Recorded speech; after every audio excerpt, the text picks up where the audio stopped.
What's up, boys? Hello. Hello. And that was some energy.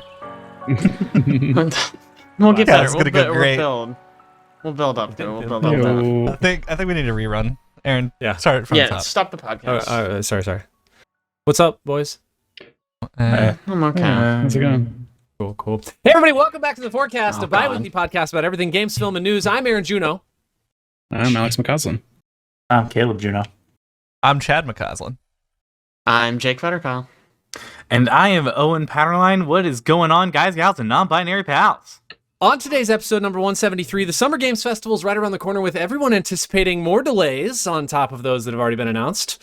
Plus, Diablo IV reviews are in and the game is looking spicy. And of course, we've been playing games. If you'd like to know more about what we do, you can follow us on our social channels, or you can check out our website, wearethehorizon.com, where we have a ton of original content for you to browse through, including our multi-arc Starfinder adventure, Discord and Signal, woot woot. Additionally, everything we talk about is in our cast notes, which is pushed out to whatever podcasting app you are using. All right, let's get into it. I have an actual list that I found this time that was not given to me. Okay, but before your list, this was in my mind while we were going through it. Does anybody else panic when we have to say our names and you just think to yourself, what's my name? No. Okay, just me? All right, cool. No. It's like when you have to give your phone number to somebody and you're like, oh crap. I have no idea. Here's what we're going to do for next time we record this podcast. It's going to be something other than a top 10 list. I'm calling it right now. It's not going to be me. It's not going to be a top 10 list. We're going to have another segment off the top. I'm very excited. I don't know who's going to do it, but there's just some. Can I just say, somebody. we missed a chance for Caleb to do Silksong news. There was actual Silksong Oh, news. We did have Silksong Didn't news. give it to him. Do- We wait, did something else. I know. Do we need to just do the Silksong news now? No, it's too late. You already introed your stupid thing. I did. Nobody put anything in here. The Silk Song news can honestly wait until next podcast. It's not going anywhere.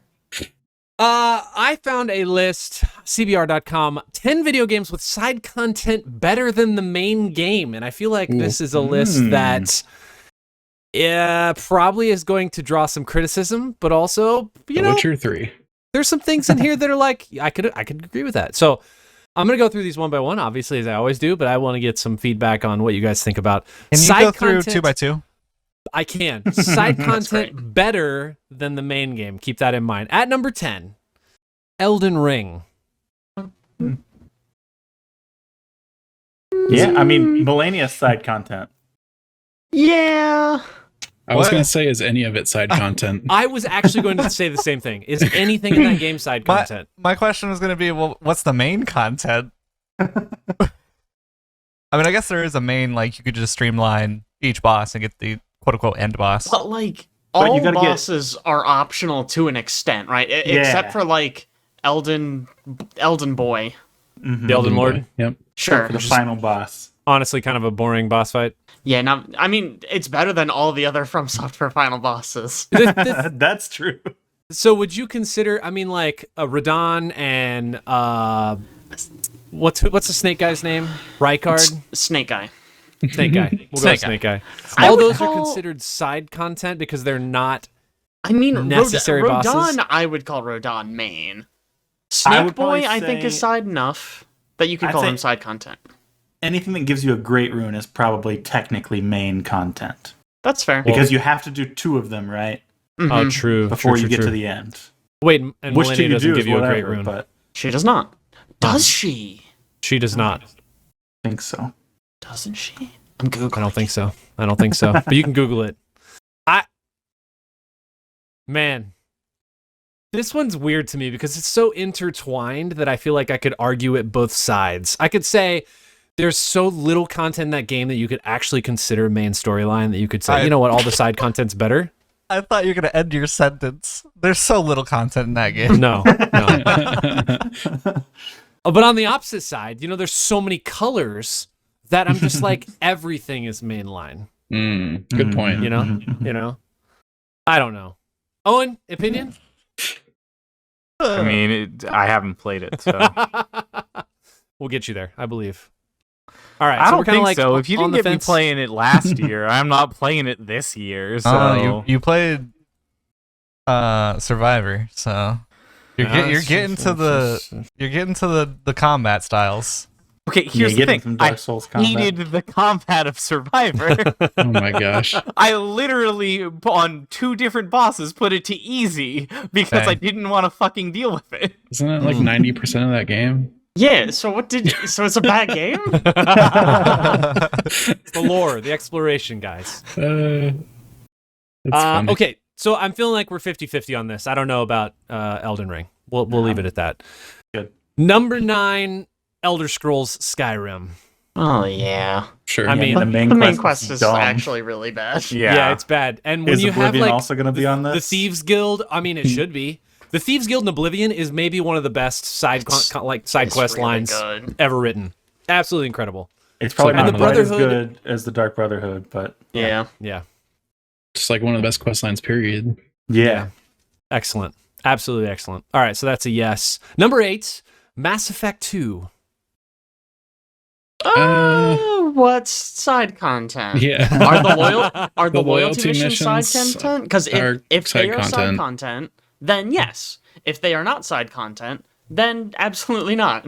This if you're some list, sort of like specific- evil person that hates your crew, Yeah, if you're like, man, I want to get the cannot do worst it, I guess. ending. all right, for what it's worth, this list considers optional companions, loyalty missions, and Normandy upgrades to be all side content. Okay, sure then. Yeah, all the side Yeah. content is the best. Sure. those Normandy upgrades. I mean, Gotta get 'em. basically, if you Gotta do none get of that, 'em. you're gonna get the worst ending. Like, I guess I don't know. Weird definition. Yeah. Also, Melania does give you a great rune. Oh, does she? Attacks dealt after taking damage, Wow. recover HP. Then the question is, do you have to beat at least 2 people that give you great runes before her? Because then she would definitely be You silent. do not. You can go I feel like you don't. straight to I her feel like you don't because you do can it. even skip Godric, the very first fight, because you That's can walk true. around the Mhm. castle if you find the pathway. Mm-hmm.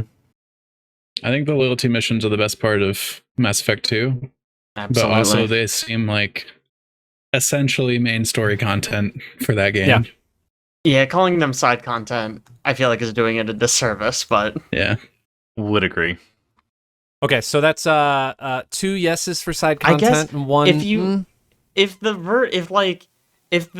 definition is you can finish the game without doing it, then like sure. Okay. Got it. Yeah. All right. Number 7, Cyberpunk 2077. Chud?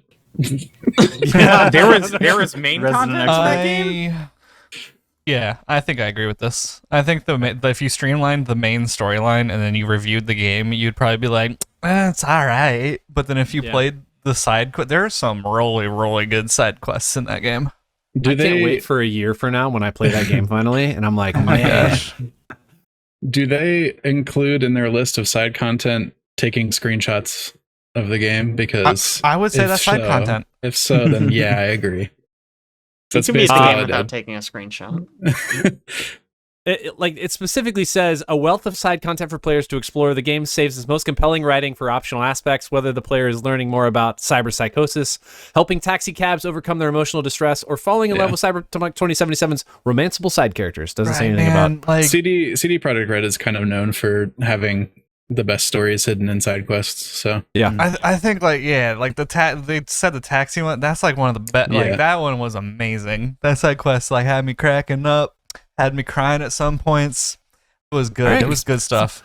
So far, we're in pretty good agreement with this list. That's 3 yeses and 1 no. Number 6. I mean, guys, this is just a yes. Grand Theft Auto 5. Does anybody even know or I don't has remember. played the entire main I mean, storyline? I did- never finished it. I did all of GTA 5, and I guess It's I don't cool. know. Like, there's so much to do in that game that it's like, what do you describe as side content? You know, like, Yeah. is just carjacking stuff and riding around side content? Because then, yes, like Wait, it's all right. pretty Yeah. good. Are they including the multiplayer? I'm certain that Oh, that's part of side content. GTA Online. Because It's almost a different game. It's I kind of would a different argue. thing. if they, I mean, if GTA Online is what they're considering as side content, and that is included in this, then 100%. They don't explicitly say what they. I mean, it just says Most fans consider Grand Theft Auto 5 to be the best in the series for side activities. Many popular activities return from previous games alongside many unique to GTA 5. I'm assuming that means Like all of the sports with your multiplayer cousin? content? Yes. Yeah. Yeah. Okay. Okay. All right. Got it. So 4 and 1. Number 5, Legend of Zelda Breath of the Wild. I mean, again, you literally in Breath of the Wild, you can leave the tutorial and go to the final boss. Right. Yeah. So everything Yeah. is side content. That's Literally not the the final whole boss in the game. tutorial. Well, that's not even fair. Okay. That's a 5-1. I figured as much. Number 4, we have Dragon Age Inquisition. I never played that one. Me neither. I mean, I did. Brock's going to be really upset if no one on this podcast has played this game. I did. I I played played it. it. Okay. All right. It's been a while. Yeah. and it's Yeah. not that memorable. Yeah. I was gonna say it's like I mean it was a decade You know- ago almost when I was playing that game, so I don't remember a lot of it. It had loyalty missions, and I remember the main missions being not amazing. So probably yes. I'll be honest with you, I don't think I Mass played Effect much of that formula. game because I got through Dragon Age 1 and it's like the best hands Yeah. down out of them. And then I got to that one and I was just like, this does not feel like the same game. And I put it down. Not nearly as good. It happens. It happens. They pulled a Mass Effect with that series where they like changed the gameplay significantly. I, As time I went on. think I think Dragon Age 2 is trying to be Mass Effect 2, and Yeah. it just doesn't work. So is that a middle ground? We're not really certain. I'm I would feeling. say I would vote yes. I think that's a yes. It's a yes from me. Oh, and Chad, you guys are the other ones who played. Even though I mean, Chad, I you played very little. multiplayer with Travis a couple times. That's about all I can really remember. There's So. multiplayer in that. Dude, here's my problem: is it's so long ago, and I binged through it so fast that I do not remember most of All right. that game. I remember okay. a dude with horns that I was trying to fuck the entire time. That's Oh. all I remember in that game. Oh my. You're a scaly. Oh yeah. I mean, take he was Jake's a big one dude, and I was single like, "Yo, vote. dominate me, let's go." It passes with that one So vote. we'll go 6-1. 6 yeses, 1 eh. Number 3, Witcher 3 Wild Hunt. Alex, you already called it. Oh yeah, for sure. Obs. Yeah. Yeah. Does Yeah. the DLC count? Because then it's even more yes. Yeah, Yeah. the DLC is pretty solid. Pretty solid. It's better than the Um, fucking base game. It's better than the entire original game. I love in this paragraph, they're like, even aside from all these things we previously said, there's Gwent. There True. is Gwent. Ugh, fucking Gwent. Which was good enough to become its own game separate. Yeah. Mm-hmm. This list is this list. It's It's doing going good. it. I'm proud. 7-1. All right. Number Mhm. 2, Divinity Original Sin 2. Mm-hmm. That's probably true. That game is All the such a side- blur to me. Just Yeah, I it just is. do everything is the problem. Right. Everything was main content. Yeah, I don't as far really as I'm feel like- concerned. I'm kind of there because I don't really feel like there was any clear delineation between what was main storyline and what I was just like stumbling upon because I just constantly was stumbling upon things while the three of you were off somewhere else. Yeah. What? Yeah, we No. were usually in a cutscene, and then you were like, "Uh-oh, guys." I'm gonna fight, guys. I don't Yeah, I got remember in it a fight. even being like super obvious which activities would progress the story and which wouldn't. I Yeah. The only bet if things- you looked at your log, it'd be really obvious. Yeah. Probably. I think so. All of the character stuff is Was- not mainline stuff. It's side Yes. stuff, Oh. and that stuff's And really I good. loved the character stuff. Yeah. At least of the characters I played. Mhm. Oh, I that's a couldn't tell no-brainer. you If anything it's about the Red Prince Red Prince. Yeah. Oh, or yeah, man. the Dwarf. Don't know his name. Beast? Dwarf. Beast. Sure. You got it. Wow, nice. It's a dumb job. name. Stupid. All right. So that's I believe that is 8-1 so far. We're doing really good. Remind me, which one's the one? Elden Ring was Elden where we were Ring. kind of like, eh. Yeah, But I then mean, that's we did learn of Millennia's Great Rune, so it's like technically main. Could be main for a certain route of the Could be game. main content for masochists, I guess. Yeah. Number 1 on this list, and I think this is listed as just the entire franchise, is Yakuza. Well, yeah. Yeah, I mean, yes.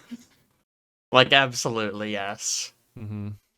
The main story is like, watch this hour-long cutscene and get in this fight, and the side content is like, which one of these guys do you think is peeing? Take your pick, and it's like, alright, yeah. Cool. I think I think my new thing with top 10 lists is we're just going to give them a rating on how quality the top 10 list was, because we have read some that are garbage. I feel really good about this list. This was a good one. We can have a 95%, list. right? We can have a List of list top of 10 list lists. ratings. Yeah, I'm going to have to go back and listen to all of my top 10 lists, and then bring them back up to you guys over the course of the next 6 months and get you to rate A them. list of all the list ratings, and then a separate list that's the top 10 of lists. So we need to have this be on a rating of out of 10, and I think we just give it based on the correct answers we had. So this is a 9 out of 10, right? Okay. This is not Yeah, an I feel opinion. like we got to This give is it a. Can we do half? I feel like it needs to be a 9.5. 9.5? Sure, Mr. Always need to do right down the middle. Sure. I want to do. Can like we it needs to be do 9.5? negative points? You can do negative points. Can if we you do would like. negative Yes. points? I think Excellent. that's really important. Jeez, negative points.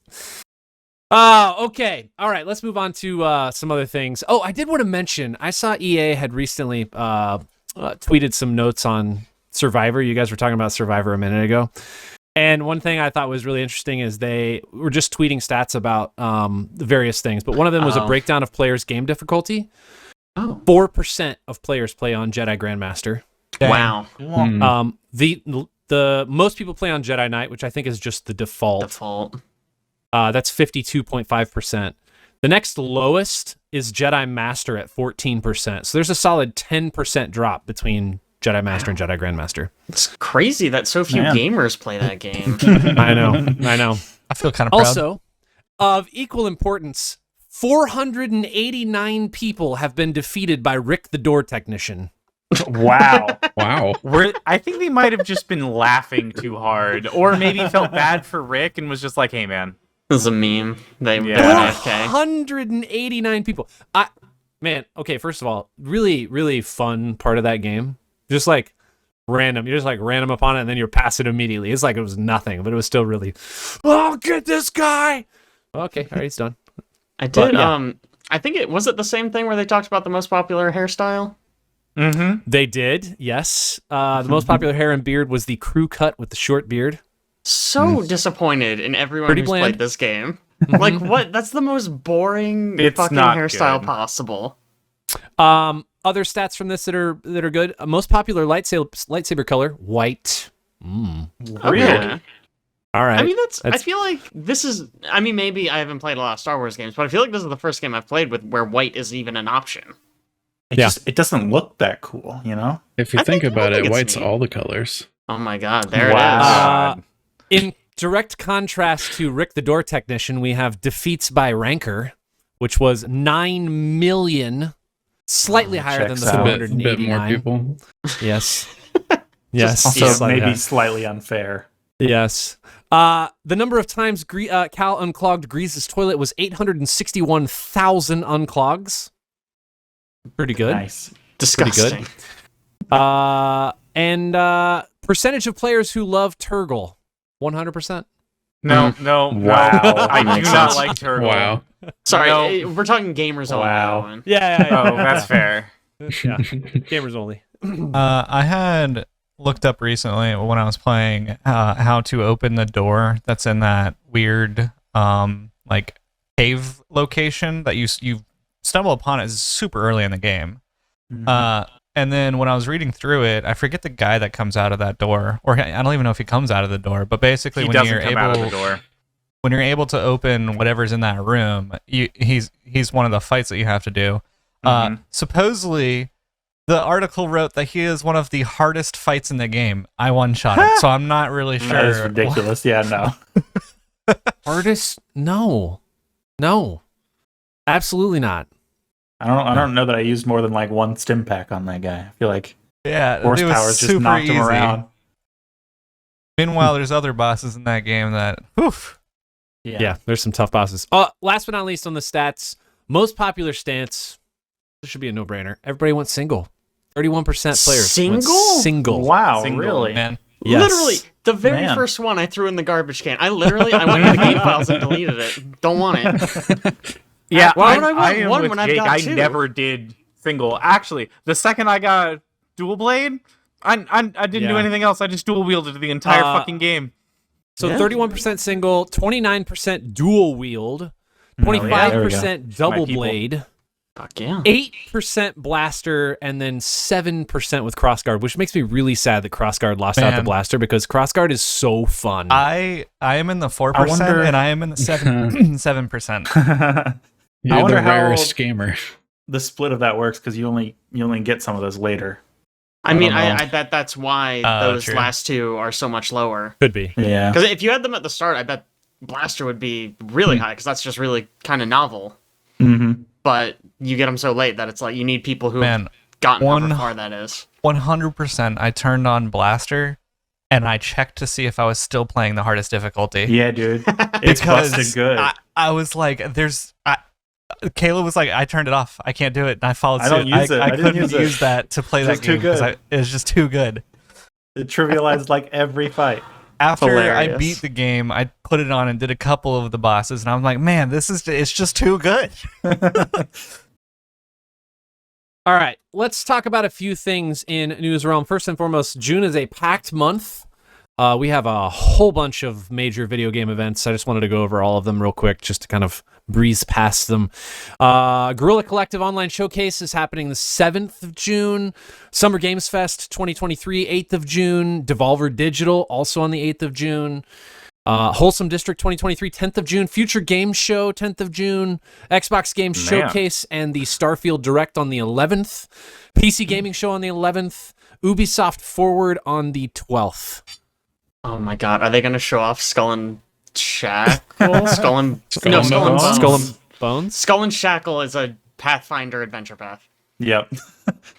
They're gonna announce it's canceled. That's like one of their Probably. big bullet points. They've got big. It's a big feature of the game. Is that it's I did recently read an article where a guy was interviewing devs for Redfall, and apparently there was a good percentage of them that they were hoping the game would either get restarted internally or just completely canceled.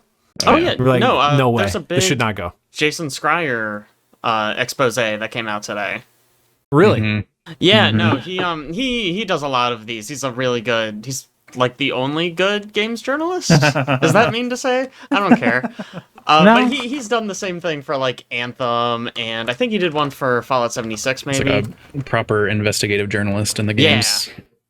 section. But basically, it was like the word came down from the Bethesda higher ups, and we're like, hey, you should put multiplayer in all your games. Multiplayer games make more money. You should make your games multiplayer. And so Arcane, who has only made single-player immersive sims, was like, okay, we'll make Left 4 Dead, I guess. Sure. Wow. One interesting thing about that is from that article is that 70% of the staff that helped make Prey 2017 was gone by the time Redfall shipped. They just left. 70%. 70%. Crazy.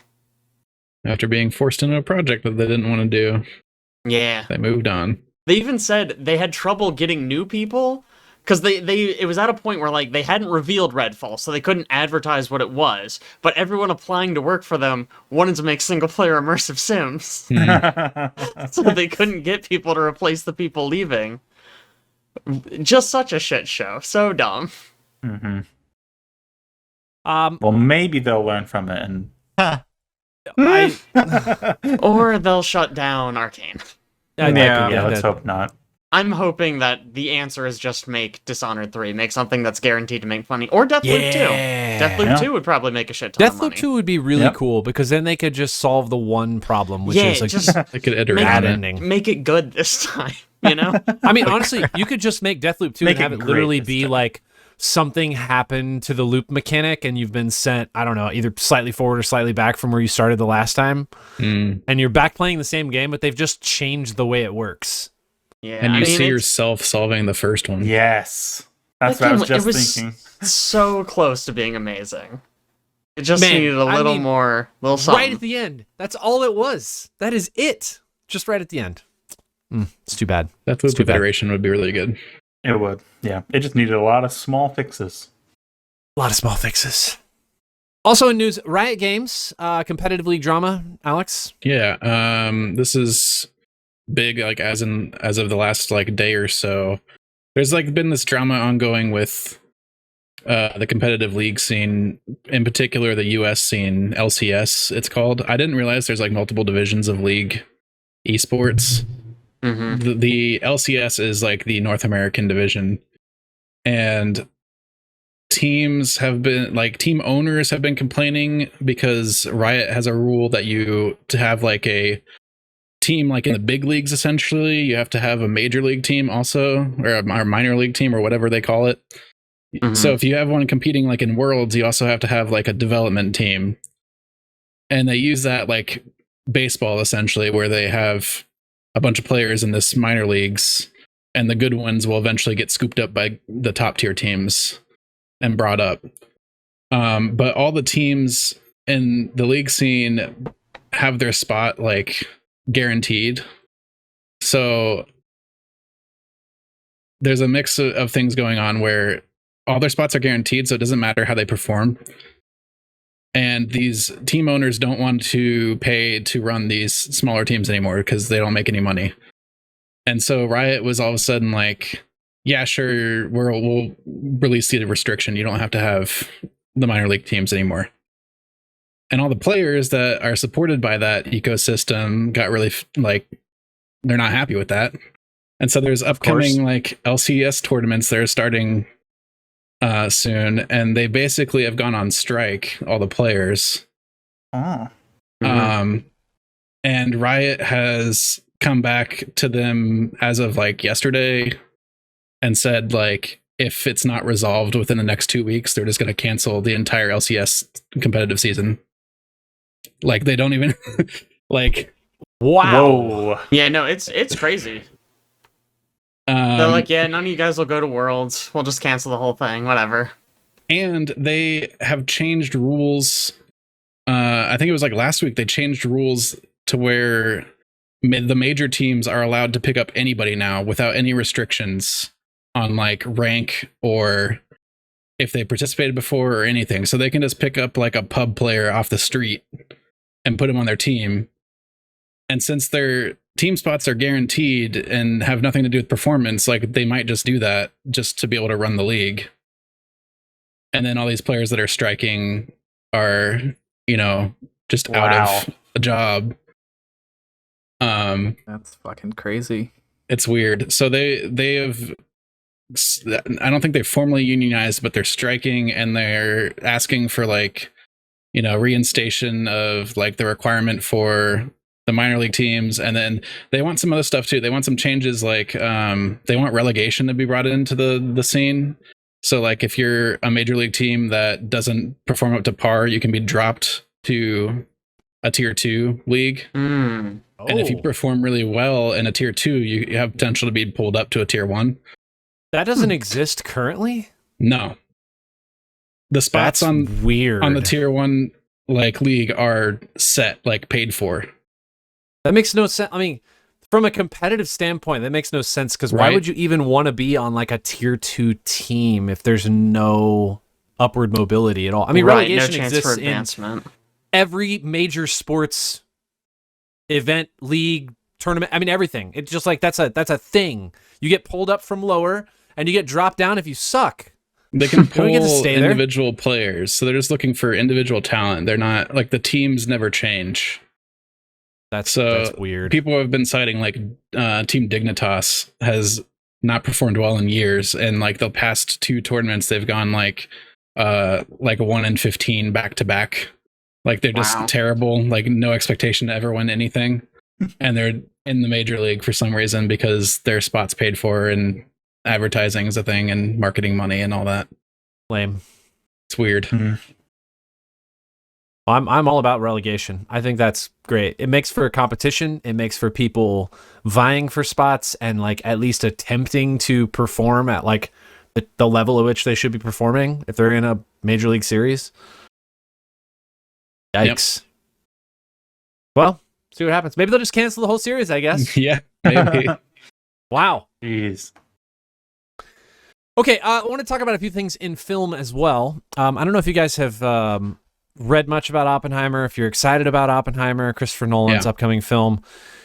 Just a few factoids, because I freaking love everything this man touches. I think it's just gold. It's just amazing.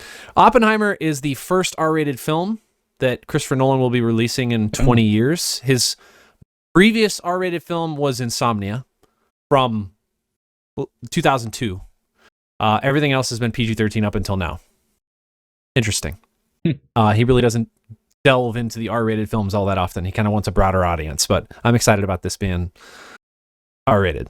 Also, a movie's runtime is 3 hours. Jeez. Whoa. And the IMAX film reel is 11 miles long and weighs 600 pounds. That's a fun fact. I get that a lot. Also, apparently his team, like the actual filmographer team, the ones who were running the cameras, they had to develop technology in order to be able to produce black and white on 65 millimeter IMAX film because it did not even exist. So from scratch, they just, here you go. Here it is. Have fun. Good luck. Wild. I had a question about that because I saw that they filmed it in black and white, but I was wondering, did they film it like Regular and then at regular, like at the same time? Because they talked about how they had to have special film made, so it's actually filmed in black and white. So did they film it in black and white and then just like post process it to color?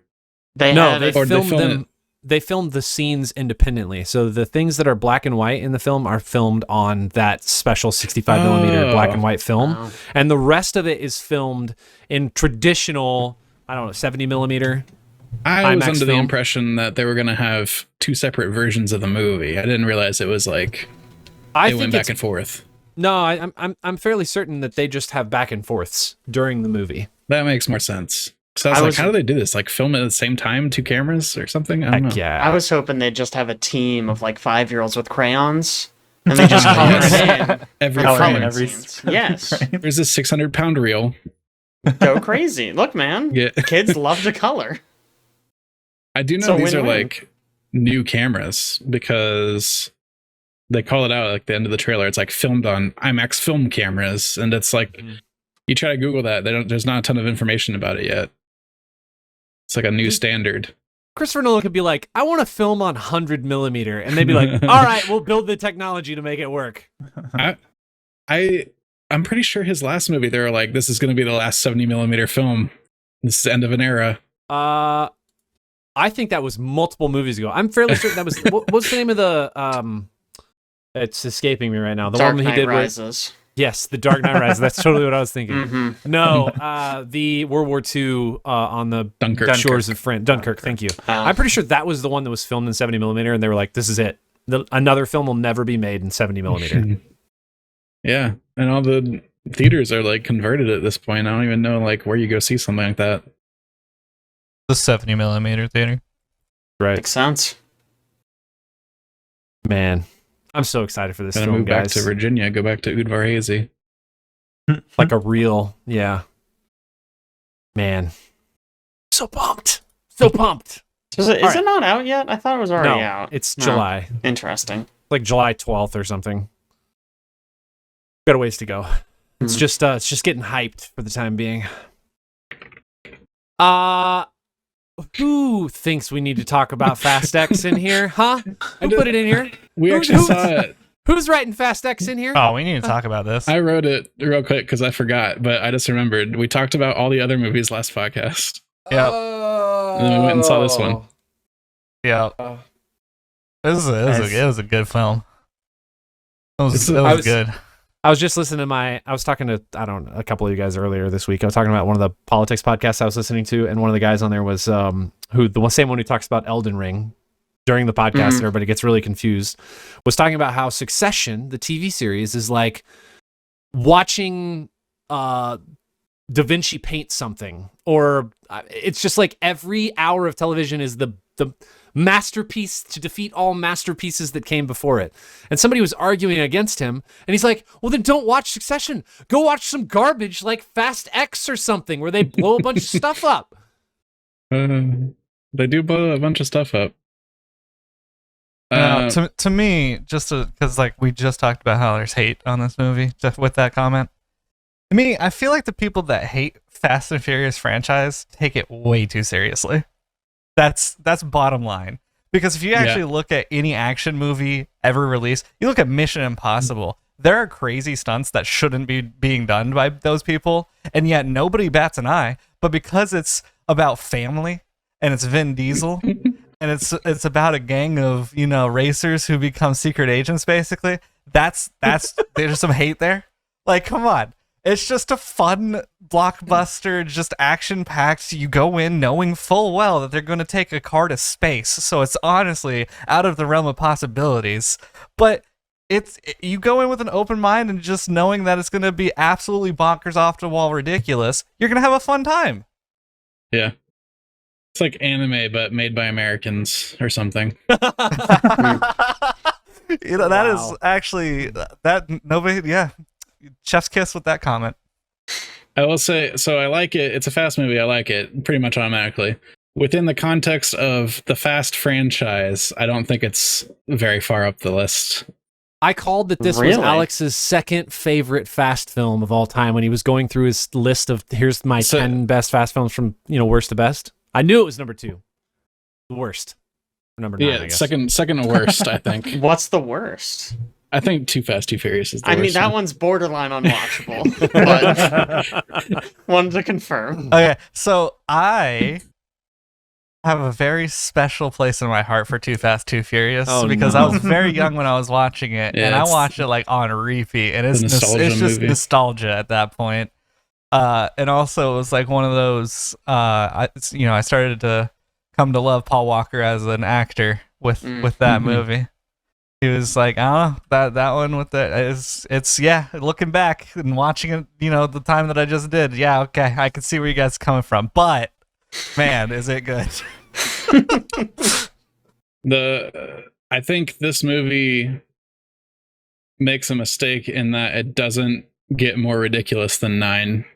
Like, you can't just like plateau and then come back down some after that. Like, I don't know. It's like the end of the series. You got to go all out. Well, there's 2 more movies, Alex. Yeah, so I mean, maybe they're saving it, and maybe that's a mistake, is because they're splitting them to like make multiple movies for this one storyline. So they didn't get like the ultimate climax. And then my second issue is like, there's some extremely bad CG in this movie, and I'm just like baffled. Man. Where the money went, because there's some very obvious, very bad CG in some parts of the movie. Look at the stars in that movie, and that's where the money went. I was gonna say, yeah. How many big name actors are in there now? Yeah. Isn't Gal Gadot's back? Isn't she? She's like $1 bazillion. That is gotta a be. huge spoiler, but yeah. It's, sorry. No, like, I didn't even watch exactly. 9. No, you're fine because you don't even watch it. So like knowing that, it's wild to me that is an information that is out there that's just like freely accessible. I couldn't tell you how I know that. That's like end credit scene. Like that is the cliffhanger ending of this movie. Like, I'm glad it wasn't in the trailer for the movie like it was in Fast crazy. 9. Holy crap! But that is the cliffhanger end for this movie. Like, you see her face and it cuts to credits. Yeah. So nutty. That's that's great. I agree with Alex. CGI was bad. I think I don't know if I would say it's like one of the worst out of them. I actually, when I was watching it, was like, man, this is actually phenomenal. And I think the reason I thought that is because of Jason Momoa. Jason Momoa is actually really good. Yeah. I think the route they took with this villain, it is just such a shift in character when it comes to all of their other villains, because the rest of their villains were just like, I'm super good at what I do, and I'm like really, really bad to the bone, and I could do all these things. But Jason Momoa's out there like painting his nails and like talking to dead bodies, and he's just a creep. He's very weird, nuts, psychotic, and like the way he like is on like any scene that he was in, he stole the show. Like, it was amazing.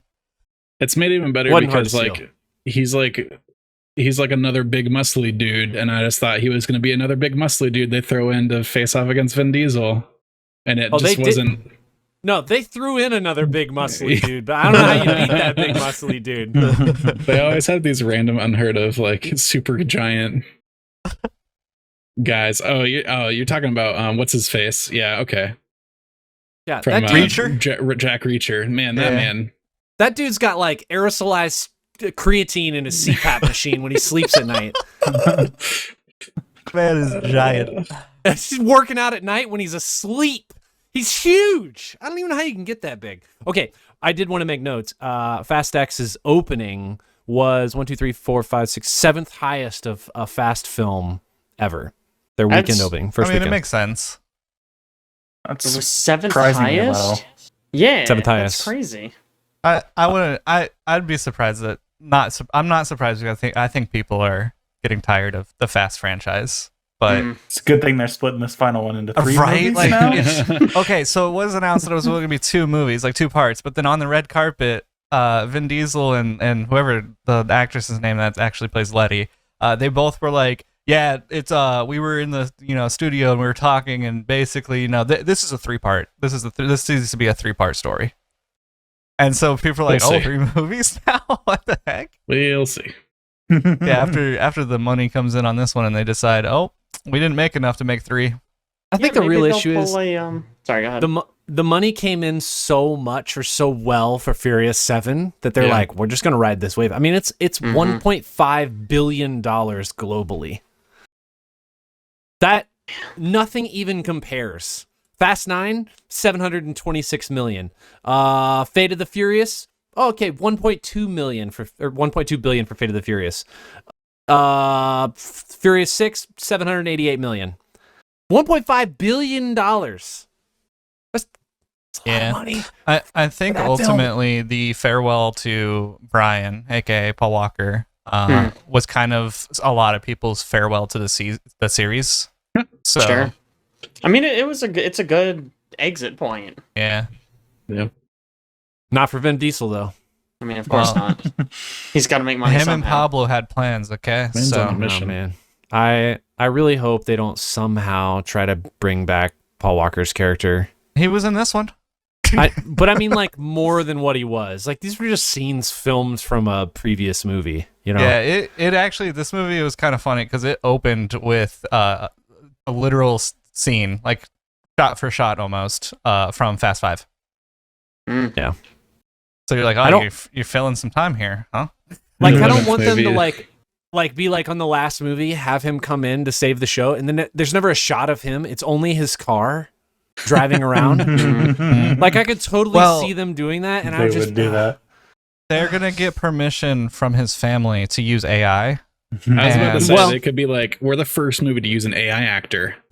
The They one better thing do I'll better say, than the last movie. maybe I'm mistaken about this, but I thought Vin Diesel and Paul Walker were actual like friends IRL. Yeah. Yeah. I would think that he would push back on that.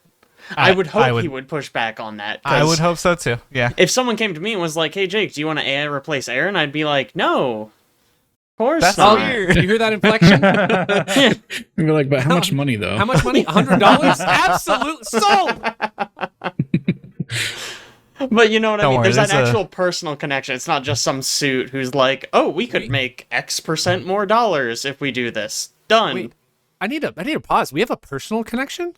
I'm like tearing up right now. I'm sure. I'm sure. Woo.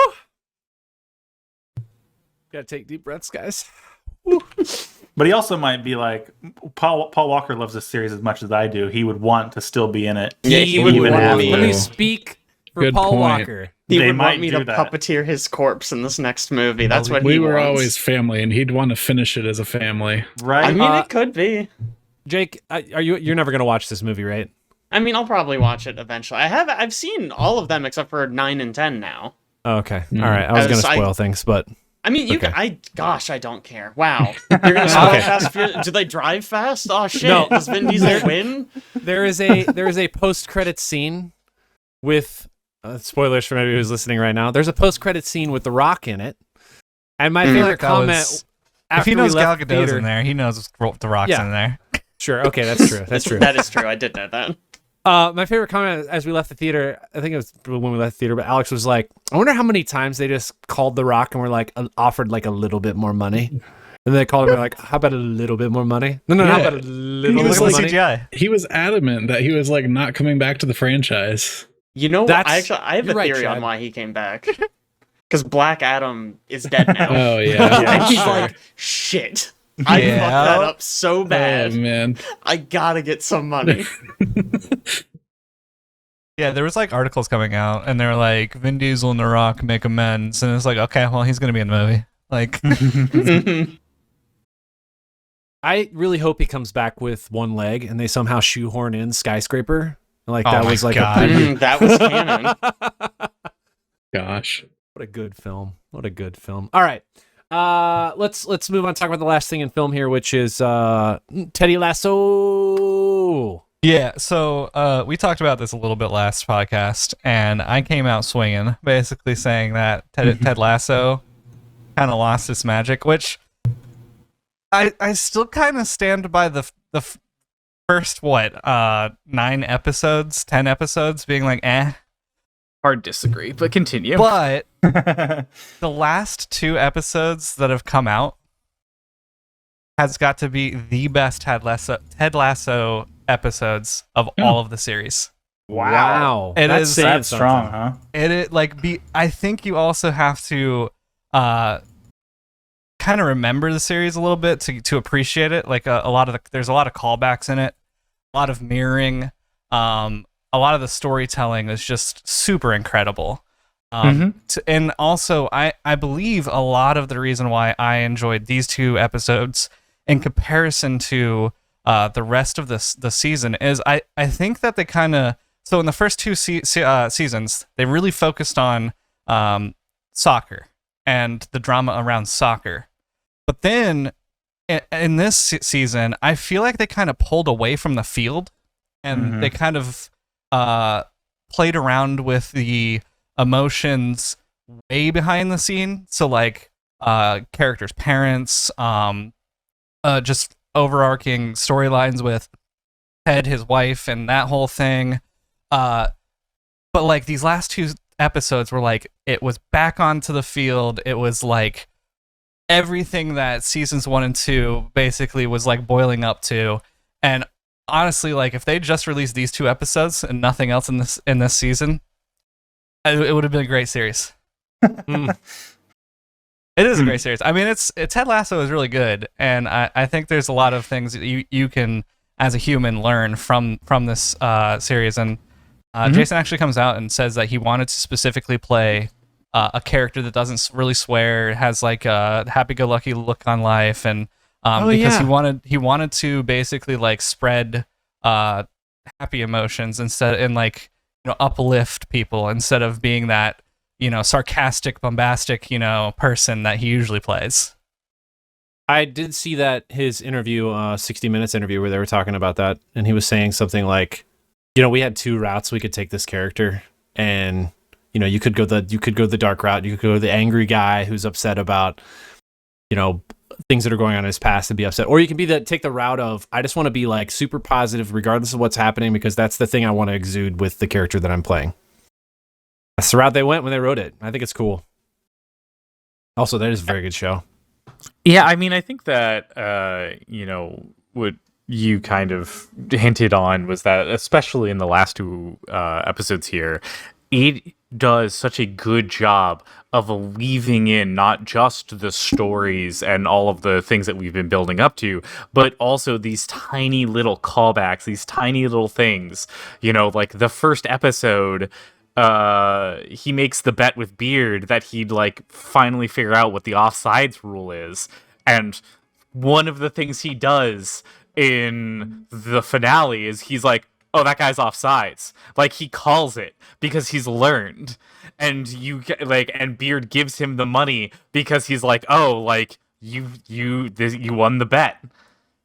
And so like those little things throughout the entire series, and especially in the last couple episodes, I feel like really sell it and make it super cool to just be like, oh, that's this little thing, that's this little thing. Like somebody pointed out on Reddit that I saw that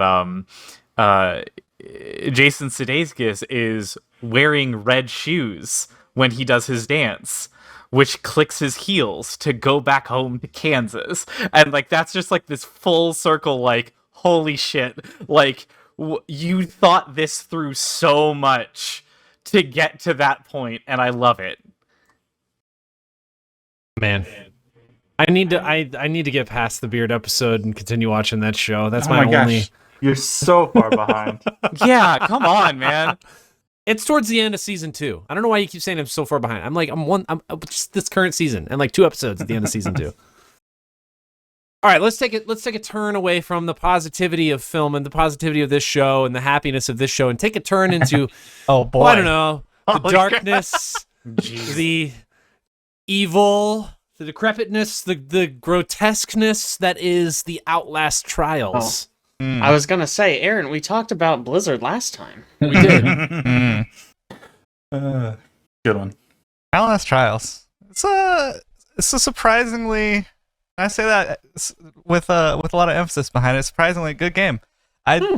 When I looked it up, I was like, oh, this seems like a cool co-op experience that we could probably play one off and never touch again. But we spent like 5 hours. Yeah, so far true. We spent like, but maybe like a 2-hour session, and because that's basically like your test trial. We spent 5 hours playing that game. Honestly, I wanted to play a little bit more. Yeah, 5 hours. That's like one level of a rundown in GTFO. Yeah, but we got through what, like 5 to 7 runs, somewhere around there. Basically, it is you go through a tutorial first of all, which I'm surprised Alex got through because you have to do it solo, and it teaches you a bit of the mechanics. Scary games, guys. It teaches you a bit of the mechanics. You have bad boys and girls chasing you. You actually get caught a couple times to where you can experience that. There's jump scares, etc. You get into this seems like a prison area where there's like a cafeteria. You can go talk to the med bay. There's different sections basically where you can upgrade your character. And then you go into a run. I don't know what they're called. Trial, I guess. You go into a trial. Yep, you got it. So some of the trials are like, one of them is there's a guy that's going to snitch, and so you have to push him on rails down these hallways, finding keys to open up these doors, while there's these insane people chasing you and following you. Really big boys, Reacher style, like hefty, like guys, creatine, etc. I feel like when you say pushing a guy down rails and going through doors to get keys is really just selling it short. Can I just like clarify a little bit? You can explain. Man strapped to a chair who you've electrocuted, you're pushing down a sort of like almost like train track, and then you're running in and finding corpses which you shove your arm into to search for a key to open a door to go further so that you can electrocute this man to death in order to escape the trial. And the whole time you're shoving him, he's just screaming at you, please, trying to call people. Yeah. Yeah. Wild game. I did not know what to expect going into this game. I've never played Outlast 1 or 2.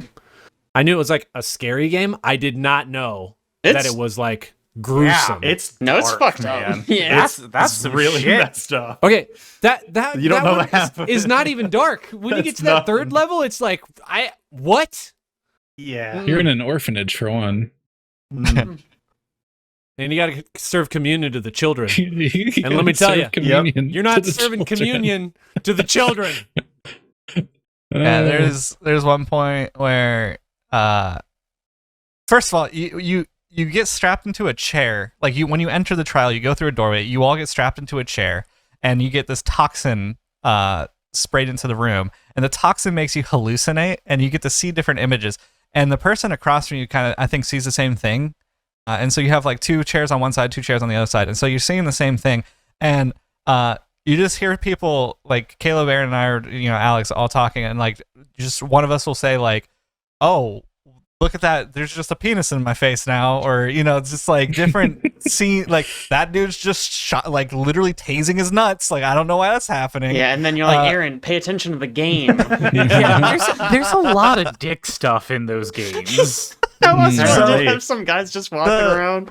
The penis in the face thing was actually when you get to it, dude on a cross, naked, little. He's definitely a grower, not a shower. And then you freaking, he's just he gets pushed towards you, and then there's this like line across where his knees are, and you're like you don't really know what's happening until it finally says saw his legs off. And you're like, okay. It says prepare the communion. Right. So then you sit there. You gotta clarify here. And you're just sawing the legs, and you're like, you and a buddy are like pushing like Folk song. WS. Oh, it's a mini Yeah, game. this like Yeah. super old tree like log saw. That's so fun. Meanwhile, Get to there's a experience it dude with your that's friends. popping out behind one of the people, and then I had the gear set to where I could stun them, so I stunned them twice, but then finally said, "Hey, Alex, there's somebody behind you," and then we started just running in circles in a room, freaking out. You could go hide in lockers, you could hide under desks, you can like outrun the enemies and juke them. Can outlast There's a them, really too. cool thing in the Oh game. shoot! There's Can a you really trial cool thing in the game where Caleb and I experienced it for the first time, and it shocked the crap out of us. We hid in Oh, a yeah. bathroom, and I shut the door and was about to lock it, but as soon as I was going to lock it, Alex just charges right on in. And so then I close the door behind him and lock it, and Caleb's like, "You monster." And as soon as Caleb says that, he just gets shanked by Alex.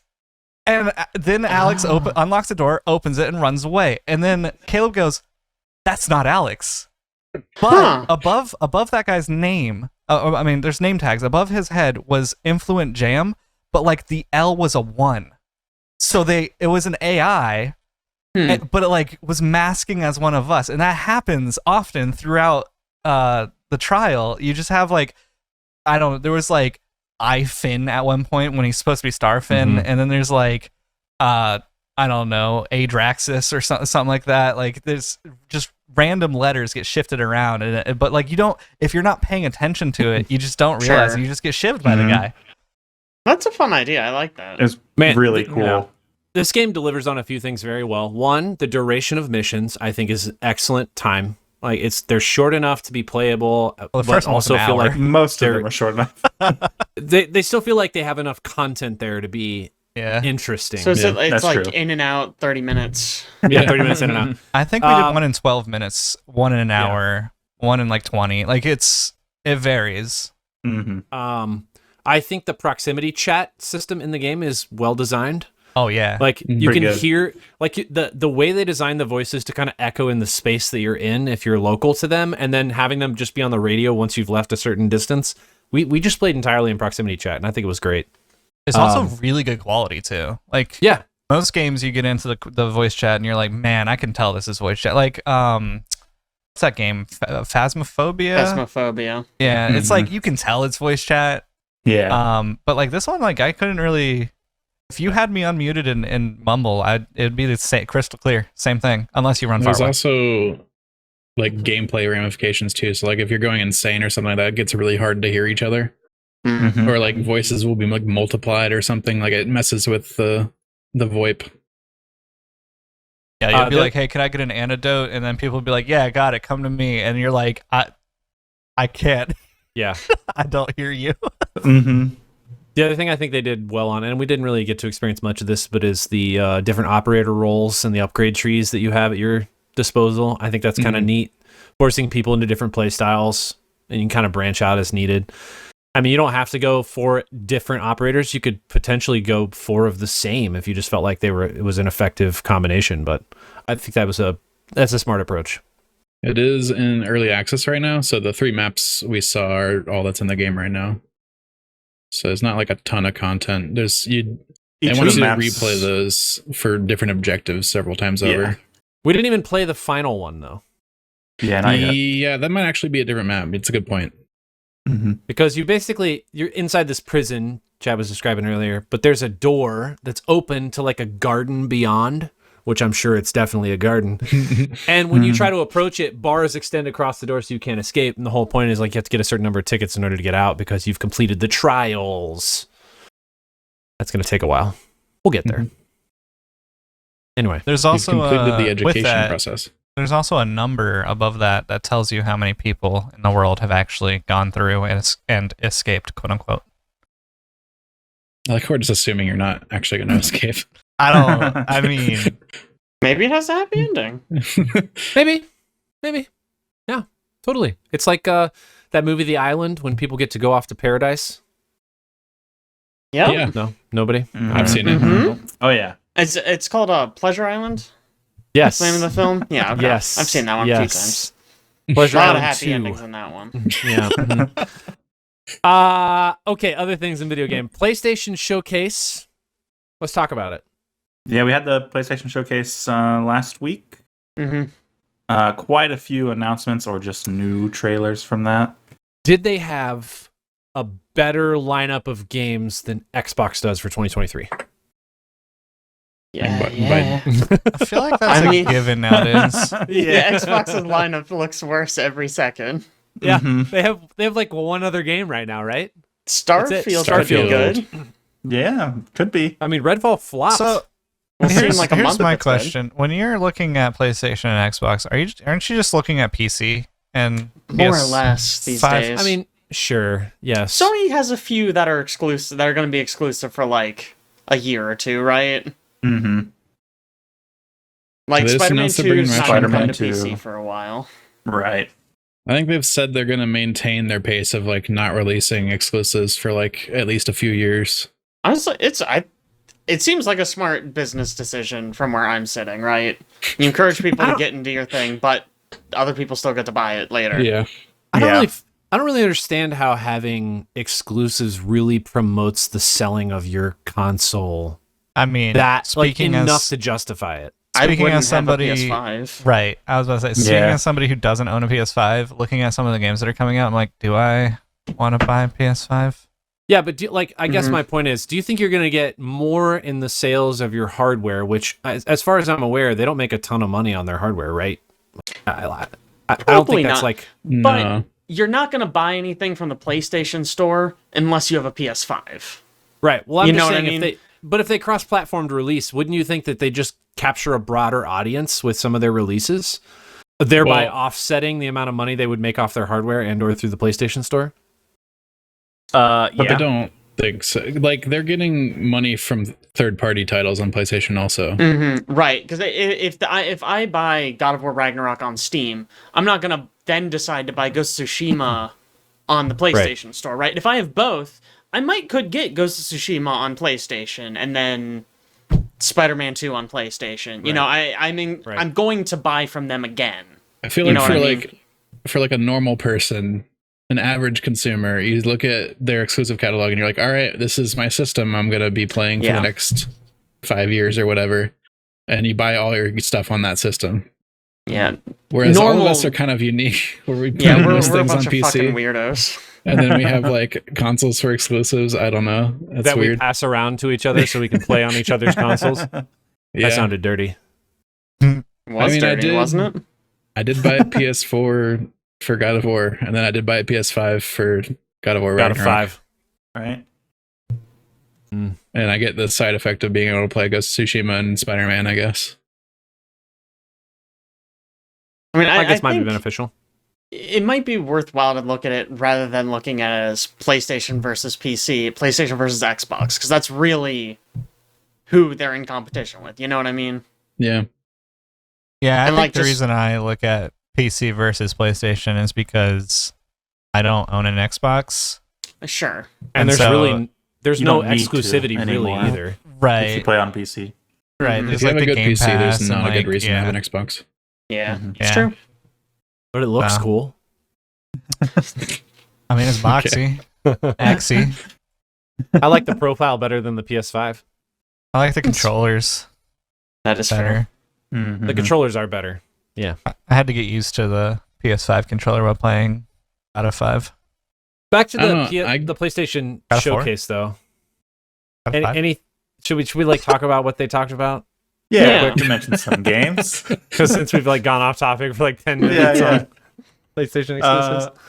So we got Alan Wake 2, some more looks at Alan Wake 2, the gameplay reveal I trailer. gotta buy a PS5. Never mind, guys. I'm buying a I- PS5. I genuinely cannot believe they're making an Alan Wake 2. Right? What craziness. It looks pretty cool. And it looks like you'll be swapping between playable characters, Alan Wake Yeah. and some new person Alan named Wake and WoW Saga Anderson. Sake. That's a fake name. Apparently. That's not real. Sounds pretty fake. They're probably not real. Probably I plays them, mean, but yeah, they're they probably a don't fictional exist. character. But Yeah. that's fine. It's Alan Wake. That makes them real, right? Mm-hmm. Mm-hmm. We got They- Dragon's Dogma 2. Another yeah. wild one. That is Yeah. crazy. Another sequel no one really expected, I feel like. What? Capcom's been crushing it. If anyone, like, the fact that Capcom's making it makes me go like, maybe I should try it. Maybe it'll be good. Apparently the story with that one is like Dragon's Dogma notoriously ran out of budget and just had to ship and was kind of unfinished. Interesting. And this one is like he gets to do the game right this time. So the narrative is being pushed. That's interesting. Yeah. I think that's cool. It looks cool. It does look cool. We got Bungie announcing a new game, Marathon. It's kind of a return to an old series of theirs. Marathon. Just Crucible Paper 2.0. only. Called Marathon. On paper only, I think, yeah. Yeah. Because this new one is a extraction shooter, I think they said, right? Yeah, it's an extraction shooter. There's Oh, I man. noticed You know how almost successful no those are. running. What bad name? It's Bungie, so the gunplay is going to be really good. So maybe I'll get into it. There was I don't know. hesitation, and that's that comment. Good. I just don't know about extraction shooters. I keep on wanting to like them, and then I end up dropping them. So I don't know. Well, I mean, the thing is, like, I feel like you play, and maybe this is just my experience, but I feel like I play extraction shooters, and I'll play them for a little while until I experience just getting mowed down over and over by somebody who does nothing but play this specific extraction shooter, and then I'm done with the game. Yeah. I like nothing is more annoying than going up against somebody who's got like 300 hours in the game, and this is the only thing they play. Yeah. All right. I think the draw to extraction shooters is you lose a lot, and you just got to get over that, because that one time that you get that hit of dopamine because you kill that player that plays 300 hours and has all that loot, and you take all that loot, it's just gonna make you play the next time and the next time and the next time, and then you're just seeking out that dopamine hit of just getting that just killing that 300-hour player, getting their loot. Battle Royale. Yeah.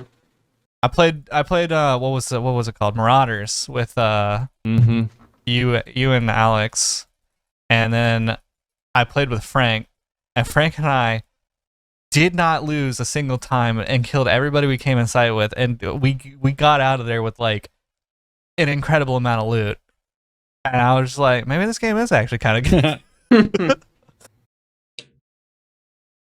The biggest announcement for me, I think, was Helldivers 2.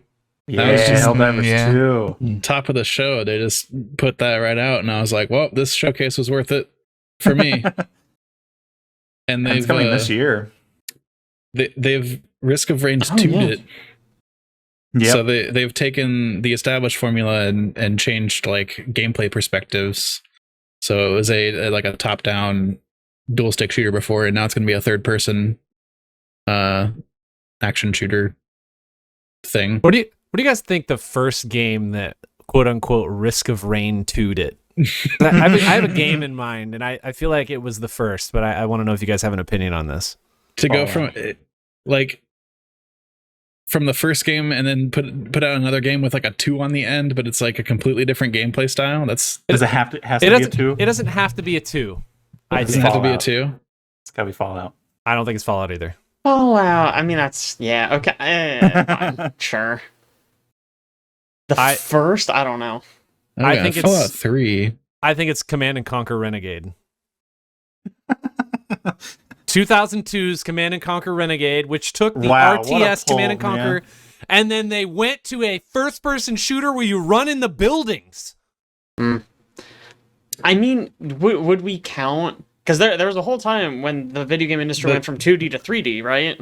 So that was like every game the Command and Conquer one seems more like a spin-off title rather than like a reimagining of the formula. Because after that, they went back, and there's a bunch of Command and Conquers after that that are still RTSs. Of course, because I mean, you're still going to capitalize on the thing that works best. Like the unique thing about Risk of Rain is like the gameplay is like basically the same. It's just in a different form factor. Renegade's the same too. When you make a commando, he goes into buildings and he wrecks everyone.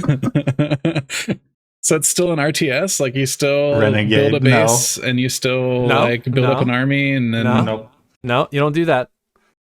Yeah, so I don't think that's the same thing. Well, I mean, I think it's there is a irrelevant mode whether or where not you build up a base or an army. But you just have one commando, Tanya, and she runs in and wrecks everything. Oh man, in this smart. case, you're just playing as an alternate version of Tanya, and you just run in and wreck everything. Whatever the guy who's running, the administrator who's running things, that's irrelevant. Who cares what they're doing? The base building, whatever. You're just one character.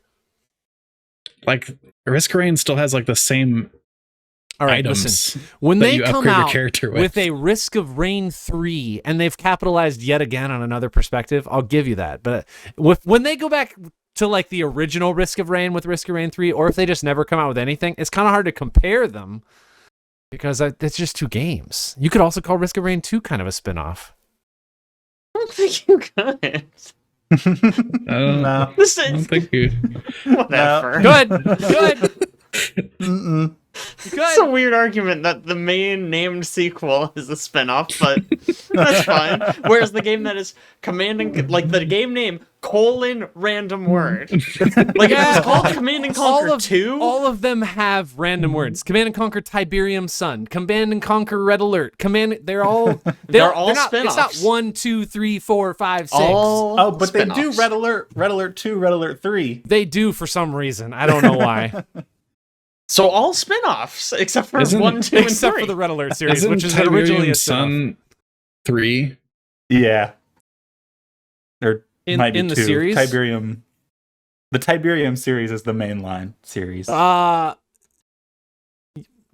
no. Yeah.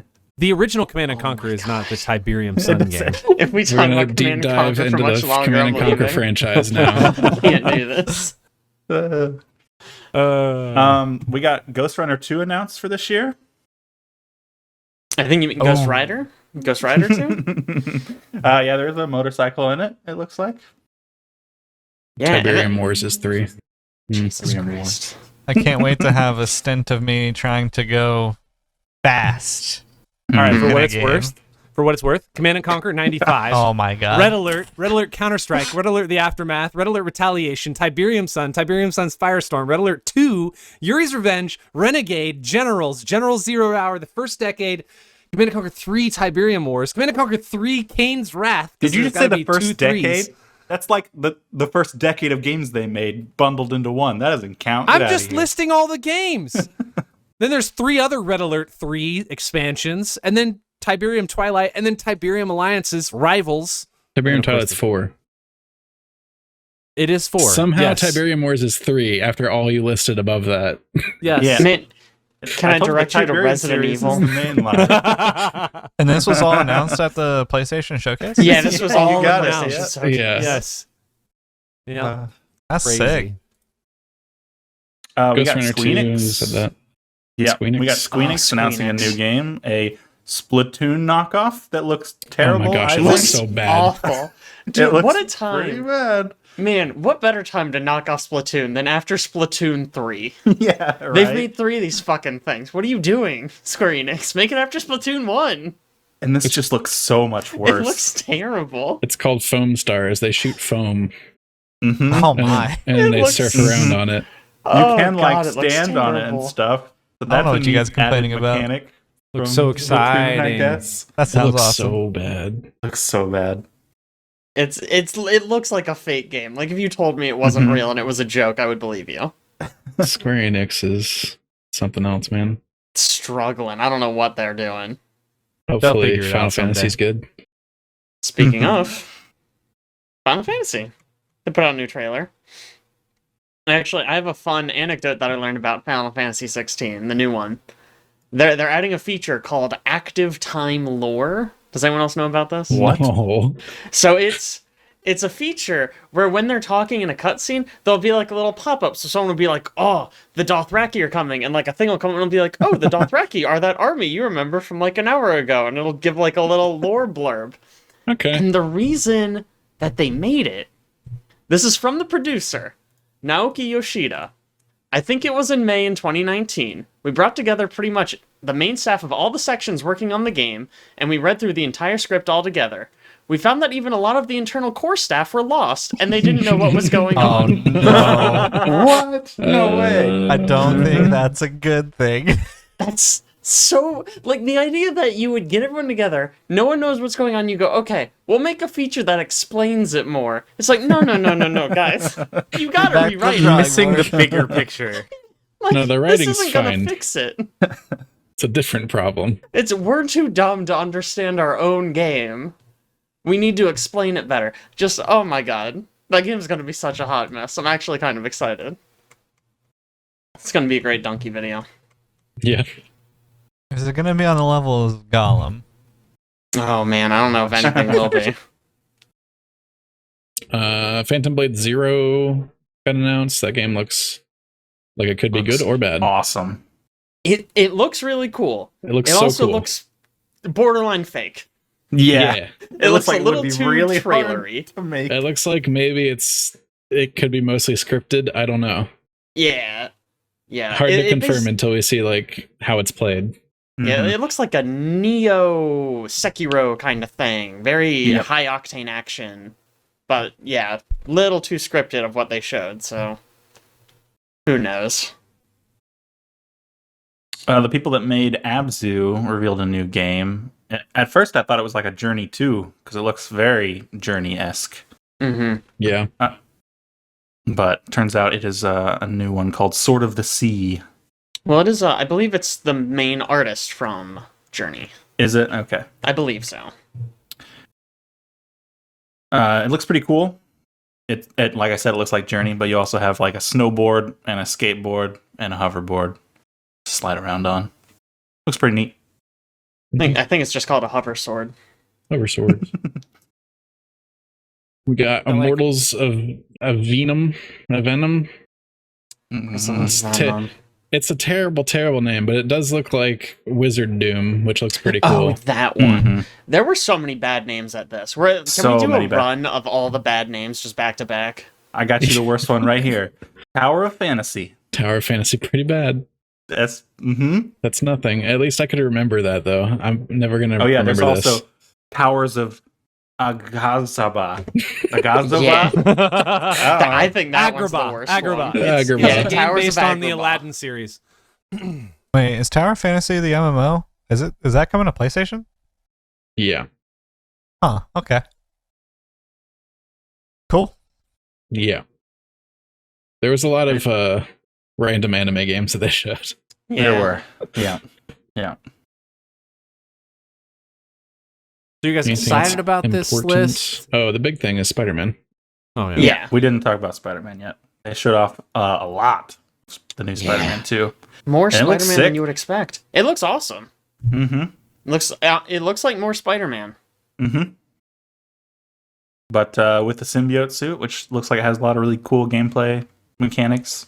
The Mm-hmm. voice actor for Peter Parker has to do his gruff voice. Yeah. Hilarious. Not This- very good at it. Love Symbiote it. It's pretty gameplay reminds me a lot of Prototype. Yeah. Yeah, Does look that's very very much what it prototype-y. looks like. Looks very cool. Oh, we missed the Metal Gear Solid 3 Snake Eater remake. Oh yes, Oh, that's yeah, right. that's pretty big too. Metal Gear Solid Triangle. Yeah, triangle. I think it's technically Metal Gear Solid 3 Delta is the name they're going with. Oh, is that Horrible, right? very bad. But when they announced it was just Metal Gear Solid 3, and then there was a little triangle symbol, and we were like, I don't. They didn't have a 3. It wasn't even No, 3 yet. it's It's Metal Gear just Solid Metal Gear Triangle. Solid. It's just a Metal Gear triangle. Solid. What is that? Yeah. I only know That's it's Snake stupid. Eater That's because to you said it clarify was. that it's a PlayStation exclusive. It's a green triangle. Yes. That makes They sense. We all did- know the triangle's the third button. Yes. Mhm. It wasn't really announced in there, but after the fact, they are releasing a master collection with 1, 2, and 3, all coming to PlayStation 5. So that's exciting. They have remakes of 1 and 2 already? I think it's just like I don't think it's not like a full Just like a- remake. Port or something. Yeah, I guess. I'm Okay. a little disappointed. 4, it'd be really cool to play 4 on something that's not a PS3. But whatever. That's fine. Did you guys see they also had a teaser trailer for the final shape? Oh, the, yeah. The last Destiny expansion in the Turns out Light and it's- Darkness arc. Turns out it's a triangle. I was hoping they were going to Who say would've guessed? Ember. They like ruined a big reveal in this teaser trailer. Yeah. Oh my gosh, they ruined. Okay, I think Such my a argument big is deal. pretty solid though. Cade's back. That's a good argument. And the argument on why they revealed thought it that was so the argument. suddenly is That's a good because argument. Lightfall didn't really do too hot when it came to story. That's true. And Yeah. so they need to build hype from all of the people who used to play. I've seen a ton of TikToks of like, I have to watch a 4-hour and 30-minute video just to Yeah. see who this guy is, and then Yeah. it's Cade's Yeah. face. Yeah. I also had the theory of like maybe this was a recent decision to bring him back based on Lance Reddick passing away. Could be. Could That be. is true. They're gonna like do something with Zavala's character, get rid of him somehow, and then bring Cade in to fill the void. Somehow I we don't know resurrect that him. for sure, but Just find And another somehow ghost floating Palpatine has around. returned. Sure. You know, that's one thing I've always wondered about Destiny. Like, I just assume there's ghosts that are just like, I didn't really like that guy. I'm gonna move on to somebody else. Holy crap. You know what I mean? Like, what if you were a ghost and you just accidentally picked the wrong guardian, and then you turn out he's like a really evil guy. The first time he dies, you just no. look at the ground and you're like, oh Nah. well. You move on to the next one. Like, why couldn't we just find another ghost for Cade? I don't know if I've- ghosts are allowed to do that. I feel like you just described the first half of Jedi Survivor of just, oh, what happens if we just like start resurrecting random people and see what happens? Oh, he's bad? Oh no. Oh no. I think the last but not Traveler least- directs them, right? Like they have to do. I don't know. The I don't know Traveler enough decides about they have this. a I lot. didn't watch the they entire get 4.5 comp hour days? movie. It's about Yeah. the veil, Alex. The veil doesn't let them do Veil. it. I thought it was about the radial mast. Ghosts to It is me are like lost puppies. And does your puppy ever really hate you? Man, in the blurb for the new season, they were like, "Learn more about the veil," and I was like, "Screw me." I'm so angry with you people. So angry. We had a whole story about the veil being very important. You couldn't tell me about it then? Nah. Last but not one least, last in okay, PlayStation fine. They What? showed their What? they showed their new hardware. Yeah. Oh, we the haven't handheld. talked about this, right? We It's talked weird about looking, man. it was rumored that, or it was all but confirmed that they were doing a handheld. Okay. It's weird Last- looking. I mean, It it's just weird looks like- looking. It's also dumb. It It's just a looks Wii like I U. have like a Yeah. tablet and one of those super cheap expandable things you put over Yes. the sides of a tablet to create That's- handles. A big Mhm. phone and a phone holder that attaches Yeah. to your PlayStation Oh, controller. it looks ugly. Yep. Yeah, but it's like the Wii U gamepad where you have to be connected to the PS5. You can do it over Yeah. Wi-Fi. And we But know that like- was a huge success. So Yeah. maybe that's what they're Have they said going you for. can do it like remotely? Like if They you have said internet? you can do it using remote play over Wi-Fi. Okay, so I'm assuming that means you can be like on a trip and play your PlayStation from home. How Yeah, man? they already have remote play for PlayStation. Mhm. Like you can play through. Your browser, PC, I I think, guess. somehow. through the Yeah. internet. Yeah, there's an app for it, but like, man, how well is a PS5 game gonna stream over Wi-Fi? Yeah. Like, is it? I have no faith in it whatsoever. Now, also releasing it after like the Steam Deck came out and Yeah, the Switch exists. and there's it's that just- that other non-Steam Deck thing that Yeah, exists. the- Asus yeah, Razer. the Asus Yeah. one that's Oh, getting- Asus has one. Okay. Yeah. The ROG Just Ally. there are so many better ones than this. I mean, don't people have phones? this one can play Good PlayStation point. Don't you have a exclusives. though. phone? I mean, I guess it guess. can play PlayStation exclusives. It just I I always struggle with here's a handheld that requires you to have really good internet because I'm Yeah. like Right. if I'm using a handheld, I have bad internet, like almost Yeah. guaranteed it's not good. It's a very specific circumstance. The person that would want this. Yeah, Mhm. right. Because like even like a hotel Wi-Fi. I mean, Aaron, Probably you not travel good more than enough. me, so correct me if I'm wrong. But yeah, I think it would be terrible. It'd be choppy. It'd be borderline unplayable. I would think. I was I was registered on some, I don't remember what it was, a hotel site that rated Wi-Fi signal based on like Oh, multiple nice. people would try it out, so I could go book hotels where I knew there was good Wi-Fi. None of them are good. Is the important Wow. fact. Mm, None. that's They'd be tough. like, this one's got a 5-star. You get there, it's like you can barely stream Netflix and 1080p. It's like, all right. You just Yeah. get a Starlink adapter. Heck yeah, carry that around with you. Yeah. Man, You can finally move on now, Aaron. Yep. You've been trying for a while. I have been trying. Last but not least in video games, Meta VR Showcase. Let's talk about it, Alex. Yeah, I didn't have much to say about this. Like, I only wrote down 2 games that interested me. The rest of it was like whatever. They're putting out the 7th Guest VR, which is an old 90s like CD-ROM like mystery FMV game. And they're Fuck basically yeah. remaking the entire thing in VR. So they're gonna like redo the whole mansion, and they're gonna film volumetric video. Finally, I What? mean, fans have been And- demanding this for literal decades. You're gonna be able to walk around a mansion and see like ghost video playing and like solve the mystery, and there's like puzzles and stuff. It sounds kind of cool. I feel like FMV VR has to be so unsettling. Yeah. I mean, it's just such a unique idea. FMV Sure. VR. That sounds cool. And I never played the original, so I don't know what the story's like. So, but apparently it's like a cult classic. And then the other one is really off the wall too. They're making a that the name of the game? Bulletstorm Oh. VR. Bulletstorm? Yeah, People Can Fly is making a VR version of Bulletstorm. Which, you know, Okay. that game from could like be 2011 that Yeah. never took off, never had a sequel, Yeah. was kind of popular for a couple years and then never heard about it again. Interesting choices lately. The age of like Gears of War time when they were trying to like rip off that vibe. Bulletstorm's like the style shooter, right? Yeah. Uh-huh. Yeah, I could see that being fun in VR, but like, man, just make a new IP, guys. I don't know. Yeah. No one cares about Bulletstorm. Nothing new under the sun.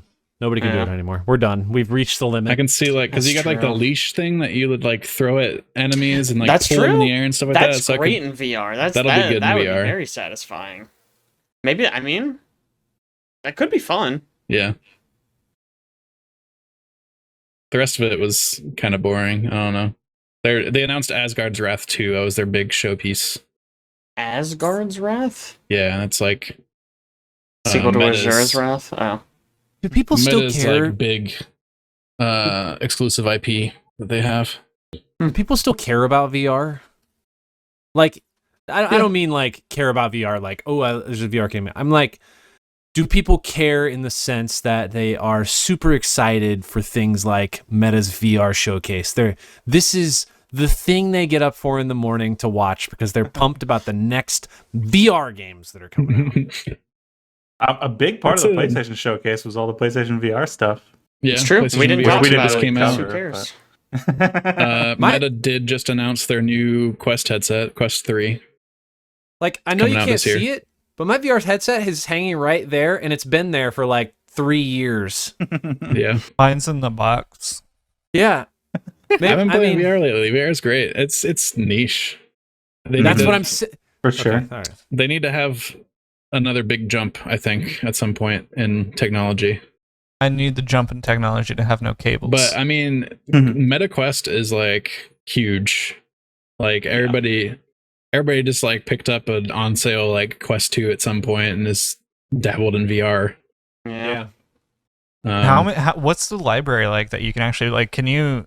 I know the whole reason you get an Oculus is because you can pretty much play anything that you have on PC that could go in VR on your Oculus. But like Meta had like limitations, so like that's the only reason why I haven't really pulled the trigger on any wireless headset.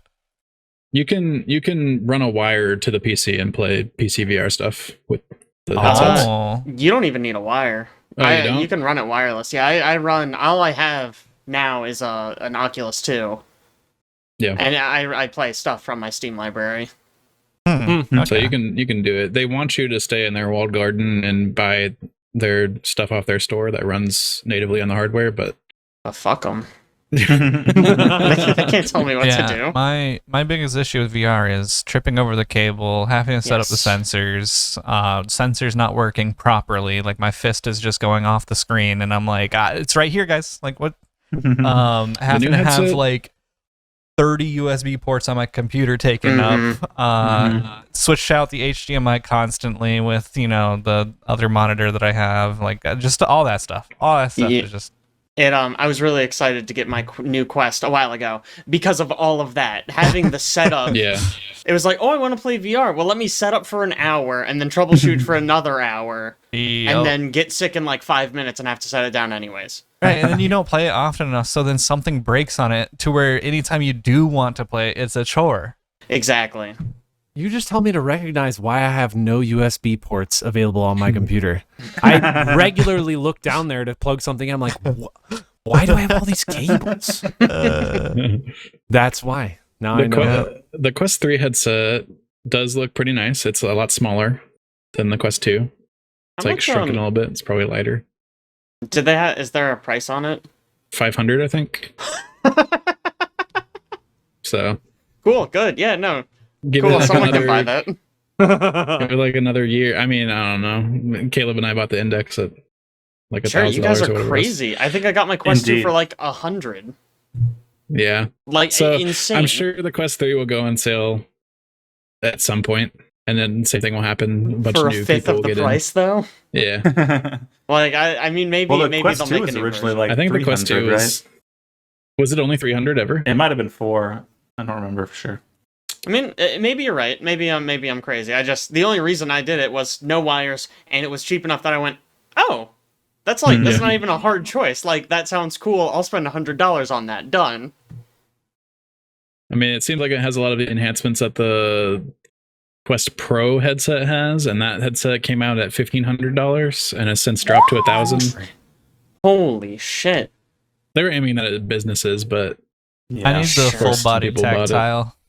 Yeah. and then also, and since we're in VR space, Big Screen has a headset coming out called the Big Screen Beyond, and it is tiny. And you have to take a mold of your face so that they can make the gasket exactly fit around your eyes. Amazing. That's What happens if someone ridiculous. punches me in the face? Do they give me do I get a new mold if my cheekbone is moved like a millimeter to the left? I guess. I don't know. Yeah, it It seems looks like small and light, though. Also, it's from a company called Big Screen, and it's a tiny headset. yeah. What? That's stupid. Weird. It's really high resolution, though. Nice optics. One thing of note in Tabletop, the third most popular board game of all time, Gloomhaven, has a second edition coming out in 2024. Caleb, can you tell us anything about it? Yeah, they just announced it today. They didn't have a ton of info on it. Most of the world story and gameplay stuff's all going to be the same, but they got rebalanced, redesigned classes, items, scenarios, and a bunch of new artwork that looks really pretty. Are and they- quite a few new events and stuff? Are they including the rebalancing and artwork and events in the game, like the video game version of Gloomhaven? I don't know. Oh. I'm not sure. Like, I don't know if I want to go back and play another 130 scenarios of Gloomhaven second edition when I could just go play Frosthaven. Right, But right. I might try some. It's video game. it doesn't sound like it would be worth a replay. No, I don't It think sounds so. fairly minor. One of the big updates, they're adding a faction-based reputation system. Oh, Oh, that's cool. It's kind of neat, yeah. I wonder if they have that in Frosthaven. That's why they're including it in Gloomhaven. They do, I'm pretty sure. Oh, okay. I mean, I wonder if a lot of that is we made these improvements for Frosthaven. Why not just release a new version of Gloomhaven with them? That's True. almost word for word what Isaac Childress said on the stream. Although What I can don't know say? what they would Fucking need. genius. I don't know what they would need to, balance in Gloomhaven. It's a perfectly Oh, balanced gosh. game. Like, friggin' Sunkeeper is the best. Stamina Yeah, here. potion. Stamina Stamina potion. potion. Excellent. What's Excellent. that crap? Are they talking about Jaws of the Lion at all? And maybe like the Demolitionist and how it needs. What's wrong with patch. Demolitionist? They did not I think talk you about just, Jaws the Lion at all. I think you just don't know how to play the Demolitionist. Oh yeah, I don't. Yeah. And I'm maybe just Matt really bad. good at playing my character. Let's design a character that's entirely based around dealing with obstacles, and then make like 75% of the scenarios in the game have no obstacles that you can interact with. That was a really poor choice. Okay, let's move on. What have you been playing lately? I'm going to start this week just to switch it up. I might switch up who else. We may not go Whoa. in list order. I You know. started last week. Whoa. I did in not start list last week. order. Are you sure? I'm positive. I was very last. I thought you jumped in. No, you definitely passed? said I'm gonna start. I didn't play anything or something like that. Yes, and then that's you what it was. jumped and then in later later and brought said, something up. "Here's my thing," and I was like, "You can't." I am do that. kind of the worst. I'm kind of the worst. I've been playing two things. The first is Panorama, which is a puzzle simulation game where you place a bunch of hexagons on a tile map where you're building like this little town or city on an island. And the mechanics of the game are basically you have a stack of tiles, and those tiles will be forest or stone or wheat or trees.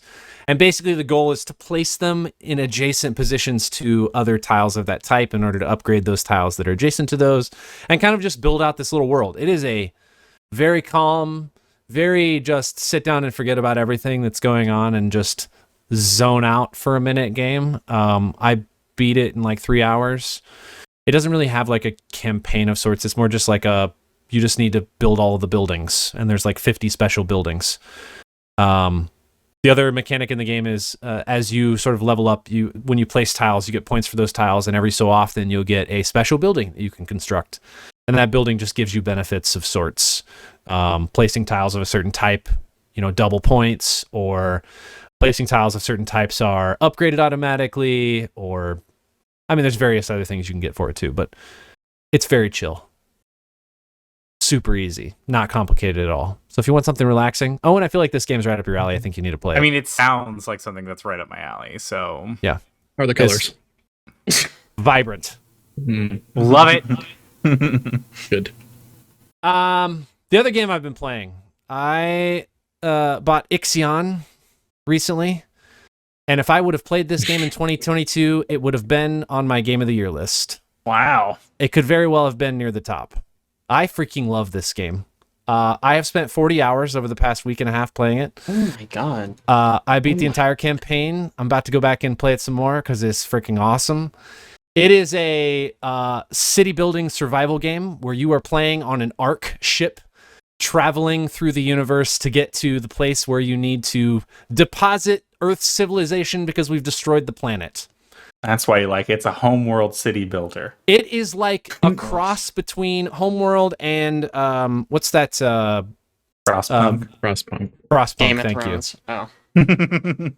It's just like Frostpunk. You have this giant ship. You're like the basic mechanics are when you start the game, something happens. It goes wrong because you're supposed to be traveling to this new planet you're supposed to be going to. Something goes wrong, and obviously everything's in a state that you can't quite figure out or can't quite understand. And you were only supposed to be in like the initial testing phase of this arc. And so only one of your 6 sections on the ship are open. And so you're constantly upgrading, building out, changing the ways that you utilize your ship, but also repairing the hull constantly because it's just constantly eroding from, space anomalies and traveling through it's kind of like a hyperspace, I guess. But there's only like 5 missions, but they're all incredibly long, because it requires you to go through a lot of iterations of finding resources, mining resources, bringing them in, understanding what to build, when to build, how to build, using the pause mechanics for, properly, building things on the outside of your ship, building things on the inside of your ship, managing all of the ships that you have that fly out from the Tycoon, which is the name of the ship, to go find and search and do science on planets that are adjacent to it. Man, guys. This game. I know this game is for like nobody here except maybe Caleb. This game's freaking awesome. It is like Frostpunk and Homeworld and what's the game you won? Like you beat it. You're the first person to beat it at PAX, Caleb, and they gave you a book. Oh, Out There. Out There. It's all of those games combined in one. Did you say the ship's name was Tycoon? It's the Spelled Tycoon. Tiquun. I hate What you. is that? I hate this Yeah. game. I'm uninstalling it. I haven't even bought it. I'm uninstalling Installing it. Fucking stupid. And you play as the administrator, which they never really explain what it is. It's supposed to be kind of like this mystery, I guess, what you are. But you're just a person inside of a cryo chamber at the middle of the ship. You don't interact with anybody other than telling people what to do. And all of the ships in the game have what's like a a PA. It's basically an AI that runs all of the commands that you give it in order to build buildings and move populations and adjust your workers / colonists / non-worker populations to various areas to make them function more properly. Man, guys, this is it. I need somebody to play this game. I will telling- maybe try it. Good luck. 2022 would have been on my list. It came out like December 20th or something of last year. Sounds like we dodged a bullet. So good. Also, I found a dog in Mostly space. positive. I take it back. The It's a dog good was in game. space, just floating. Not well. You might play it. I'm just gonna leave it. You might play it. You might play it. You don't want to If do you a like spoiler for the Frostpunk, you'll dog. like this. Yeah. Yes. I don't. Man, great game, guys. I it's an excellent game. I know. This is not the type of games that this group plays, but I feel like I'm going back to my roots lately. So I just I feeling like it. city builders. Oh, this is way more than that, Alex. I don't like.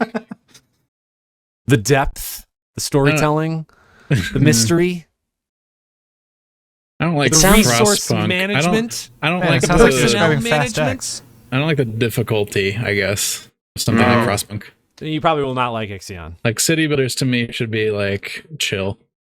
Yeah. Oh, by the way, the Tycoon is the name of the ship. The Ixion is the name of the engine that powers the ship.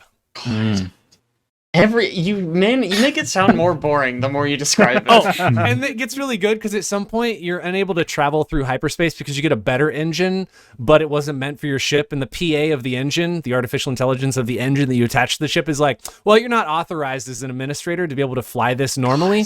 So the only way you're going to be able to go through hyperspace is to use something called self-similar space, which means you found the route of another ship traveling through hyperspace that you can trail. Kind of cool. I think my brain's melting. It's so good. Okay, I have a really important question for you. Yes. Is there starship combat? There's not Starship Combat. Okay, all right. Point There's in like its favor. a- Point Jake's in its back in. favor. There's like one thing that happens, but it's like very story relevant and not like combat specific. Okay. Most of the Okay. time, you are just building, mining, gathering, This sounds so much constructing, fun. researching. Listen to this review. Man. Honestly, it could be really good, but I don't want to do petty department compartmentalization. Why can't an AI or a secretary do that? Why do I have to waste time manually transferring every single supply between each sector? Because you're the administrator, and That if you knew sounds how to set it up properly, you'd get it done terrible. properly. Sound a little. Sounds so boring. This guy's a moron. First of all, you don't have to manually move stuff from one sector to another. You set priority-based shipping arrangements between sectors to indicate the minimum you? quantity of those Stop. resources. You're hurting Oh me. my gosh. Man, this game's good. It's a solid game. Let's move on, though. Jake. All This game is right. okay, but having to endlessly manage supplies is very You do tedious. not have to always endlessly negative manage reviews. supplies.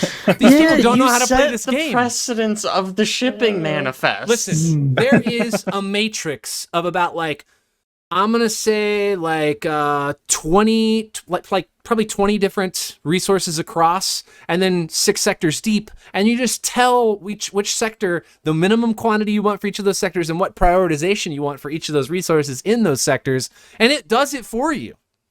Never playing this game. Solid game. Sorry. Yeah, yeah. But so Jake. I've been playing more Zelda. We talked about it a lot last time, so Hell I won't yeah. go too in depth into it. It for the most part, it feels like Breath of the Wild 2.0. I feel like that's kind of like it feels like maybe that's a mean way to put it, but I feel like it's so true. Like I loved Breath of the Wild, and this I feel like just takes everything Breath of the Wild did and just improves on it in ways that I didn't really expect. So I have a 2.0, complaint of not an this game. Overwatch 2. Yeah. Yeah, is it like Breath of the Wild 1.7? Or is it actually like full? I think it's full. I would give it a full 2.0. Because all the abilities honestly add so much. I was kind of dismissive of it when they announced it because all the building, like people building mechs and stuff, I'm never gonna fucking do that. I'm not. I don't have the patience. I don't have the intelligence. I'm not gonna do it.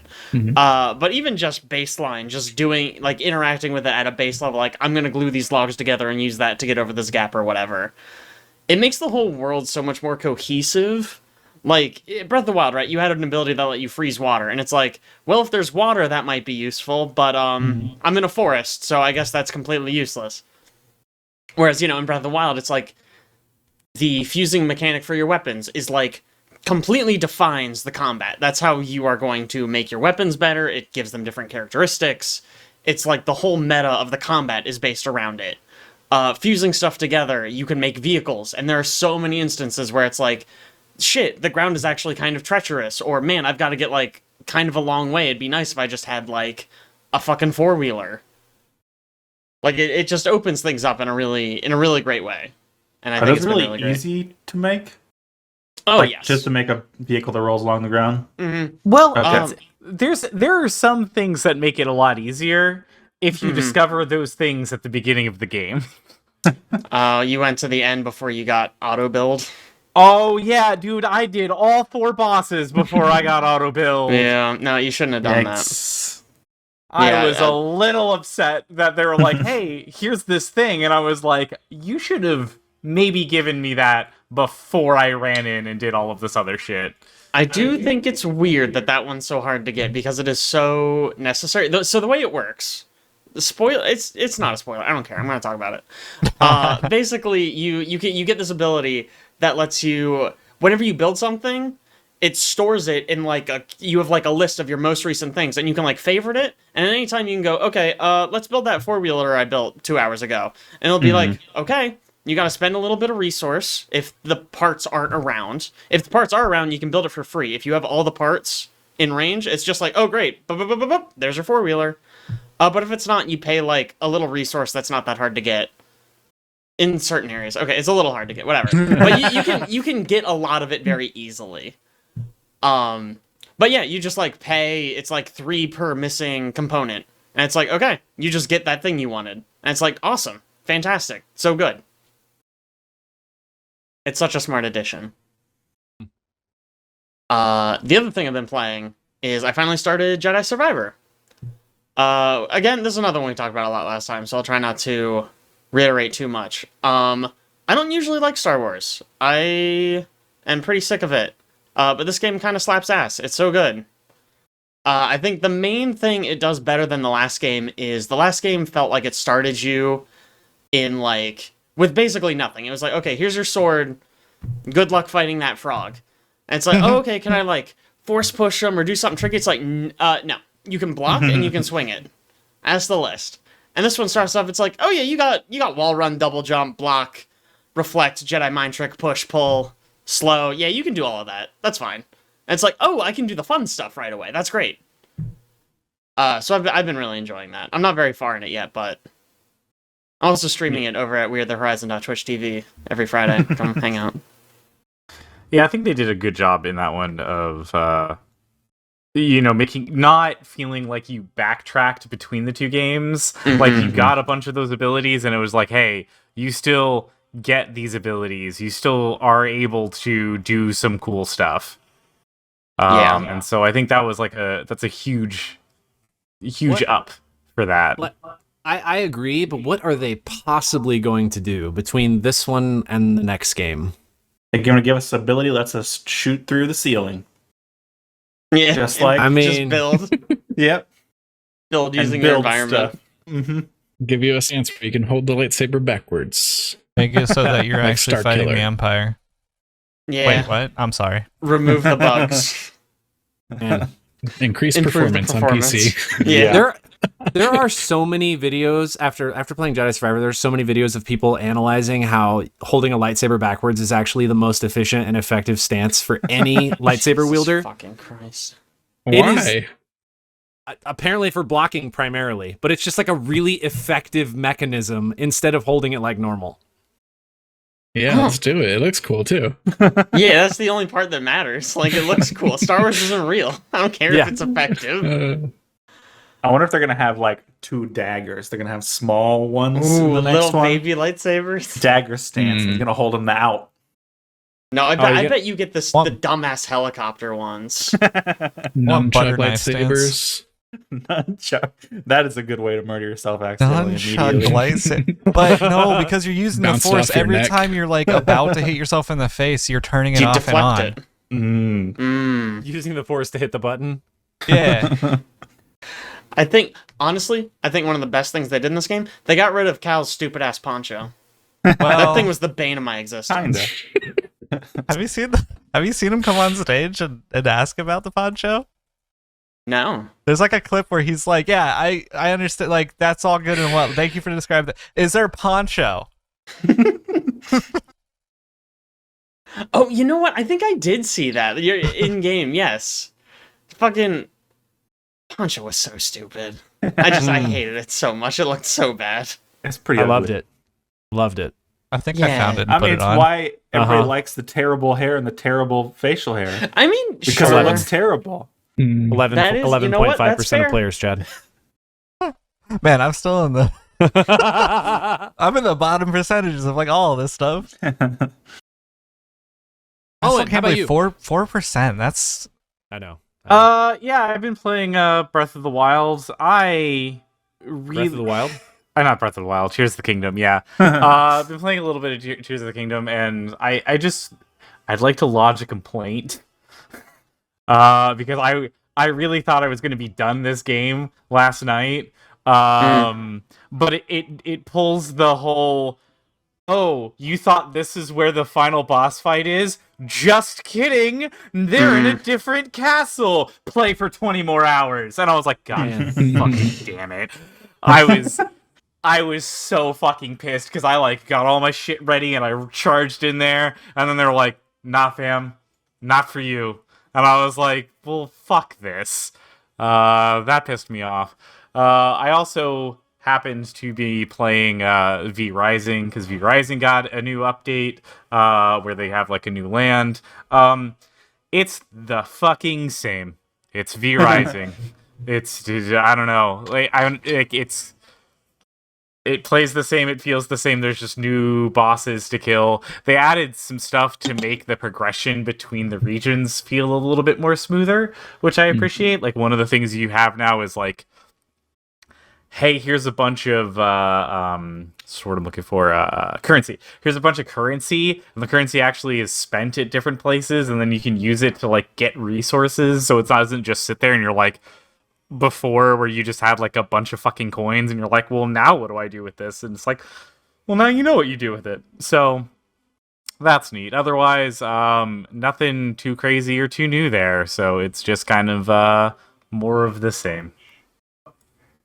Well, if you don't want more of the same, there's this game I've been playing for like 40 hours over the past 2 weeks. It's called Ixion.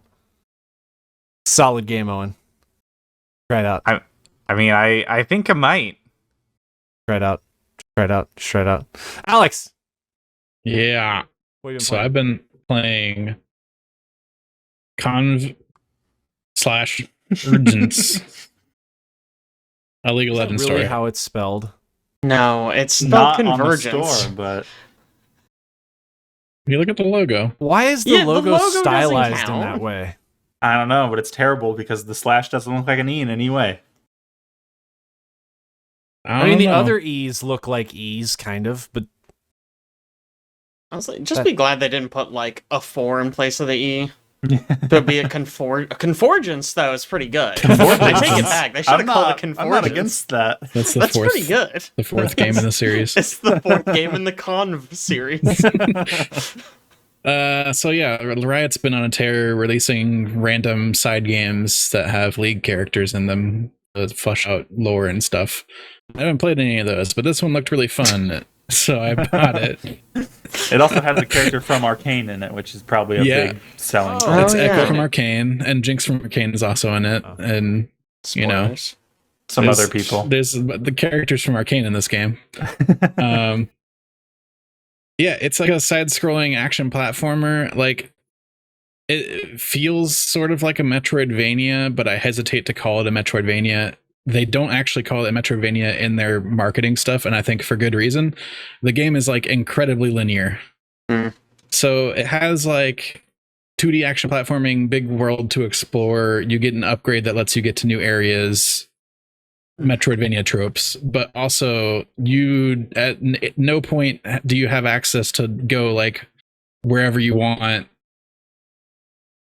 and like explore. It's pretty much like, oh, now we got to go to the sump because there might be a thing there that we need, and then it puts a marker on your map, and then you figure out how to get that marker, and then a new story beat plays.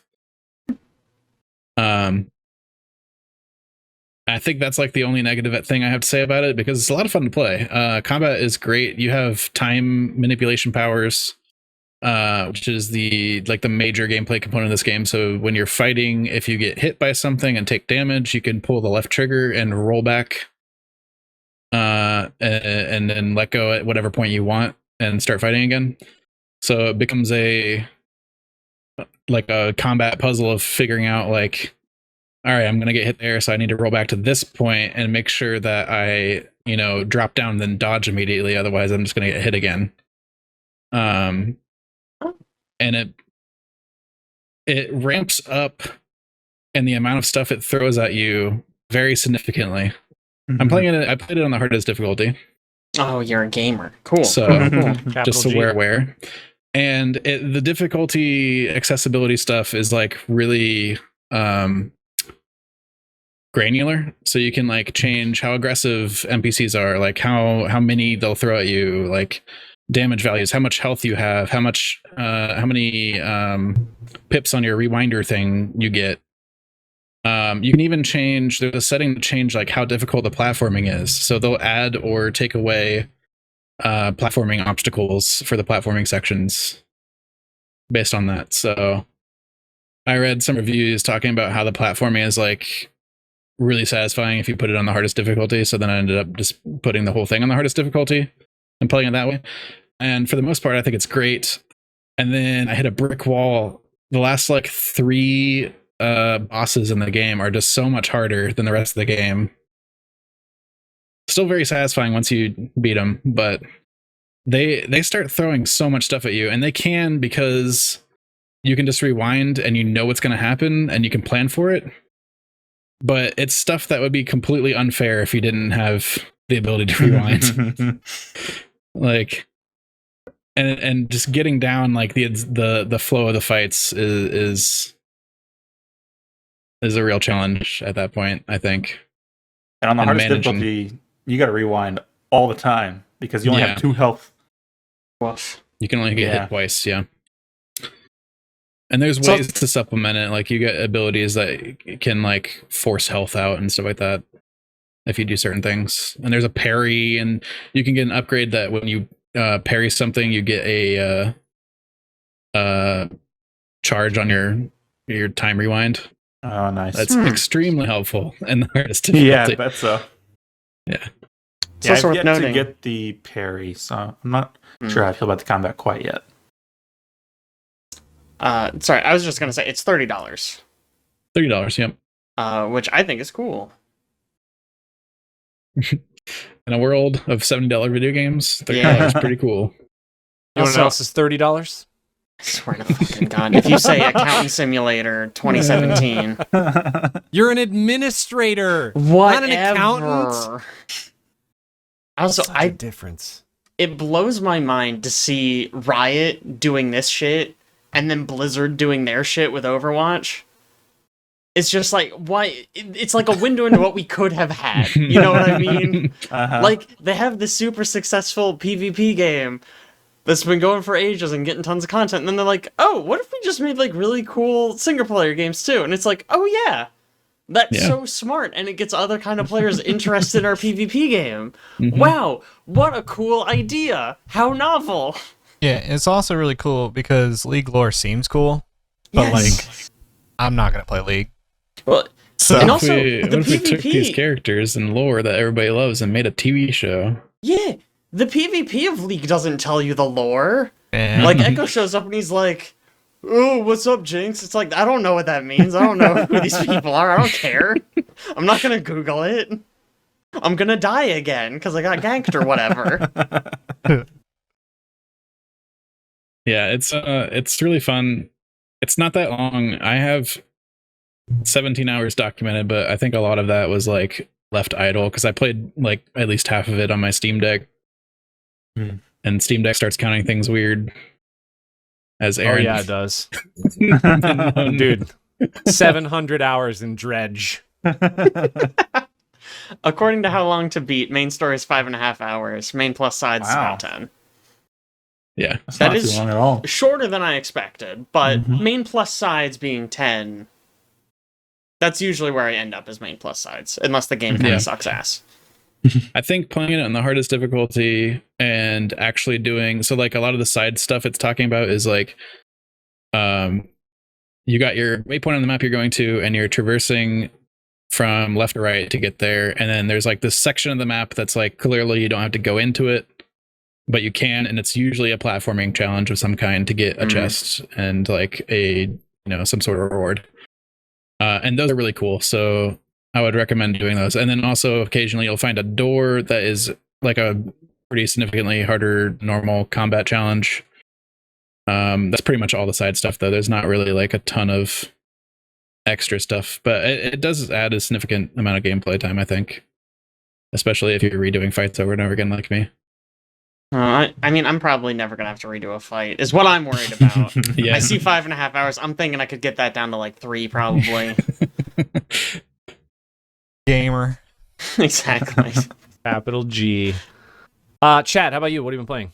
Oh my gosh. If you just glance at my list, MMO Central. Like, Seriously, holy man. crap. Okay, so Destiny 2, obviously. Went through this last weekend, played Trials, got my Flawless. Got the flawless thing. So like the thing that we're talking about where if you go through a win with it and all your wins are not trailing. So like the enemies don't have a round on you before you win the round, win the match. So you're not like 0-1 or 2-3, whatever. And all your wins, I got that. So I got the shader and the emblem. Was confused because I had a loss on the card. And so, when I read it at first, when this was first announced, I was like, flawless means you have to go all 7 wins without trailing. But it just means, from what the text says, you have to go all your 7 wins. You can lose, but your 7 wins has to be without trailing. So that's kind of an easier flawless. I got confused. you. If you're ever confused at text, send it over. I'll solve it for you. I got you. I like that there's no longer any actual flawless. Well, well, I still think you need to Is go there flawless cubed. Well, here's the thing, right? I got back on Monday night since we were all off, and I needed to get the exotic cipher, so I had to go 21 activities. It's faster if you do higher level activities, so I played Trials. I went 7 wins in a row on my Mercy card, flawlessly, but it wasn't reset. So Alex and Caitlin are like, well, just reset it. Do the confidence card, because in the confidence card, if you lose one, you don't go flawless. There's different cards that you can pick up where you actually have to go flawless. As soon as I picked up that confidence card, there was like 7 losses in a row. So like, something happened in the matchmaking where it was like, oh, he's on the Mercy card, he already got flawless. Like, we'll just keep throwing him in the kiddie pool. And then I picked up the confidence card. I was like, oh, you big boy now, huh? We gotta throw you against the big boys. So, Destiny 2, yeah, we played the new dungeon. Aaron, Alex, and I have started playing that. We're at the last boss, haven't beat it. Without going into much details and not really spoiling anything, since Caleb's on the cast. I think the mechanics that they added are actually like really neat this season. There's a couple things. Have you played the story at all, Caleb? No, Okay. not yet. There's a new mechanic that they added, which I enjoy. It's very calm and there's not a lot of action while you're doing it, but I think it's very atmospheric and it really brings a different taste of Destiny to the gameplay, and then adding it into the mechanics of the dungeon, the way that they implemented it for like the boss fights and stuff like that. Really, it's really cool. The atmosphere of the dungeon, I think the color palette that they used, and like once again the atmosphere, it's just really beautiful. Straight banger. What do you guys think without going into too much detail? I think no one understands how to do verticality better than Bungie. And I mean that to the That's the truth. like no one can touch them. I don't understand how they have the mind to be able to formulate how these maps are going to be laid out. Yeah. But I am constantly amazed at the amount of verticality there is in that game, and it just gets even better. I will spoil it. This is the season of the deep, right? So last season was Spire's dungeon, and you were climbing a lot, right? This one, I'm just gonna say like this: you're going deep. You go deep. You go deep. You gotta go deep. It's like That's the inverted core. spire. You go down a lot. You go down a lot, yeah. A And lot. it's not like you have to get res. No, you're going. You go deep. You go You deep. might say. Yeah. So it's been fun playing some of that. I did Is finish the that. dungeon season only? Season pass holders? Oh, you have to only? get a key for it. No, You it's have to get a dungeon key. key owners. Oh. Caleb, Yeah. come on. Yeah. Okay. What an idiot. Embarrassing. Or if Sorry. you bought the deluxe edition when Yeah. Lightfall came out. Okay. Got it. All right, let me swiftly Not up touch to on. Bungie's superior monetization strategies. Come on. Let me swiftly touch on 2 games. Not much detail needed for these. New World. I jumped into that because I have been playing a lot of MMOs lately. Guild Wars, WoW, Lost Ark, etc. Popped into New World just to see because they had a huge update. And honestly, that game is always phenomenal when I play it. It's just not ready yet. It's like one of those things where it's like I wish it was ready and I want to play it, but like I can't suggest that game to anybody really right now in the state that it's in. But they have an event happening, so I kind of dabbled in that a little bit, tried out the Great Sword a little bit more, and had some fun with that. Moved on to we got people into Lost Ark again. Right now, if you log in on any of your characters, you'll get what is called the Punica Pass. I think I explained this last time. You can be up into the 1340 range, so you're on tier 3 already, which is actually really cool. And if you have Lost Ark and you have any interest in retouching that game, you should log in, grab the Punica Pass, use it real quick on a character, and then go into what they have running right now is the Hyper Express, where it will allow you to hone up into the 1400s. My father, who has never really touched the game, is 1406, and my main character was like 1380 when after completing yesterday, and whenever we played it. So we did a couple dungeons, learned the mechanics. I kind of want to hear from Alex on how he thinks the mechanics are, even though we kind of breezed through most of them because we were over leveled. But getting towards, the clown and whatever, those mechanics, like how do you think the dungeons are? So far it's still just all basically just positioning. And I usually like a little bit more than that, but Right. it's been stylized and very cool. Like the mirror teleport thing, that's pretty sick. I don't know. It's a lot of like you gotta stand in the spot or everybody dies. And that's the mechanic. Yeah, Or there's like They need to get some Go ahead. orbs. or like, you gotta do the break bar thing. Like that's a pretty standard mechanic Yeah. also. Yeah, so they have like a big move that if you don't do your stagger skills, then you'll get wiped at the end of that move. So you have all 4 of your characters basically do your high staggers. The mirror thing that Alex was talking about was you basically enter this room, psychedelic, the ground is blown out from underneath you, but you can actually walk on it because it's like magical. It's funny watching new players go in there because they try to run away from the tiles falling off the floor, but then you just walk right on it. Around the room is mirrors, and you can use there's like 2 at the top, 2 at the back, 3 on the side, 3 on the side, and there's different colors. And at that section of mechanic, there is a purple wave that is starting on one end of the room and coming all the way across to your side. And so it's a one-hit kill, and you have to use the mirror to teleport from one end of the room to the other side of the room before the wave hits you. And so it's honestly kind of quick too, so you have to be on it. And one of the mirrors, I have to look this up. One of the mirrors is a joke mirror, and it just sends you into the middle of the room, even though you see that the 2 colors match. And so that's fun when we all die to that. And then there's another mechanic on another boss where at one point he stands in the middle of the room and he will hold a ball up. And when he's holding that ball up, it's either red or white.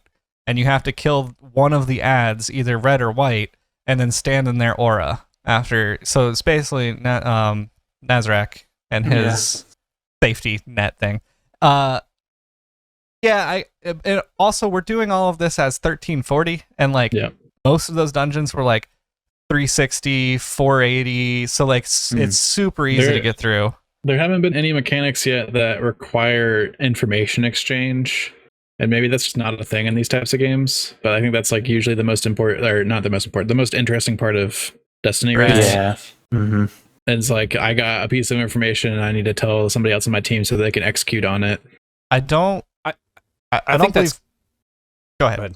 Oh, okay. All right. I was just going to say, from a Destiny standpoint, I think it's compounded by the fact that there are multiple pieces of information that need to be shared across the team simultaneously. Mm-hmm. And that's, if it's just one piece of information you're sharing back, that's one thing. But when there's like multiple different subgroups of an entire team communicating simultaneously, that's when I feel like you really have to just be on point. And I have not played anything that has dungeons to that level of communication. I would say that Destiny has ruined your outlook on raids and dungeons. Because even like another game that I've been playing is WoW, so I'll bring that kind of into the conversation.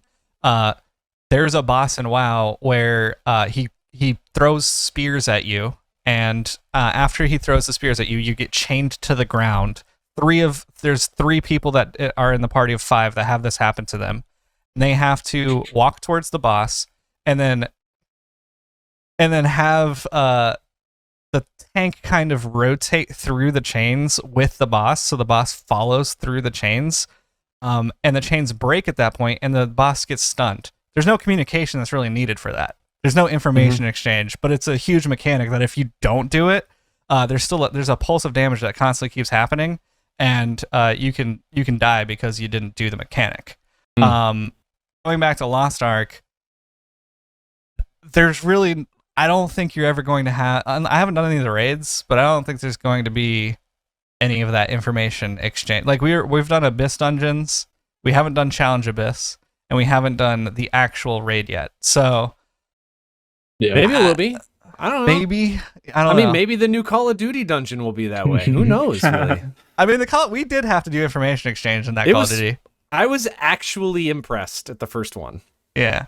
So we need to get into the next ones. Lost Ark, though. It's been fun. I used 2 Hyper Expresses, got my characters up to 14, whatever, so we'll see where we go from there. I actually learned that Mother, myself, and Caitlin, who have played up to Tier 3, are actually getting screwed because there's a certain situation where when you use a Punic Pass, you get this gear called Chosen Gear, and that Chosen Gear can go from 1340 up to the 1400s. But the gear that we have, because we haven't played through the hard dungeon to get a certain currency to buy that gear, we're stuck at the 1370 until we go through the hard dungeon, get the currency, which you have to do weekly, and you only get like 10 or 15 or 20, and you can only buy 2 pieces of gear per week.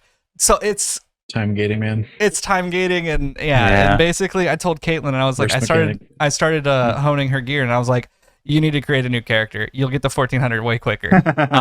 It just so happens I only needed 2 pieces, so I was able to bypass that and get it real quick.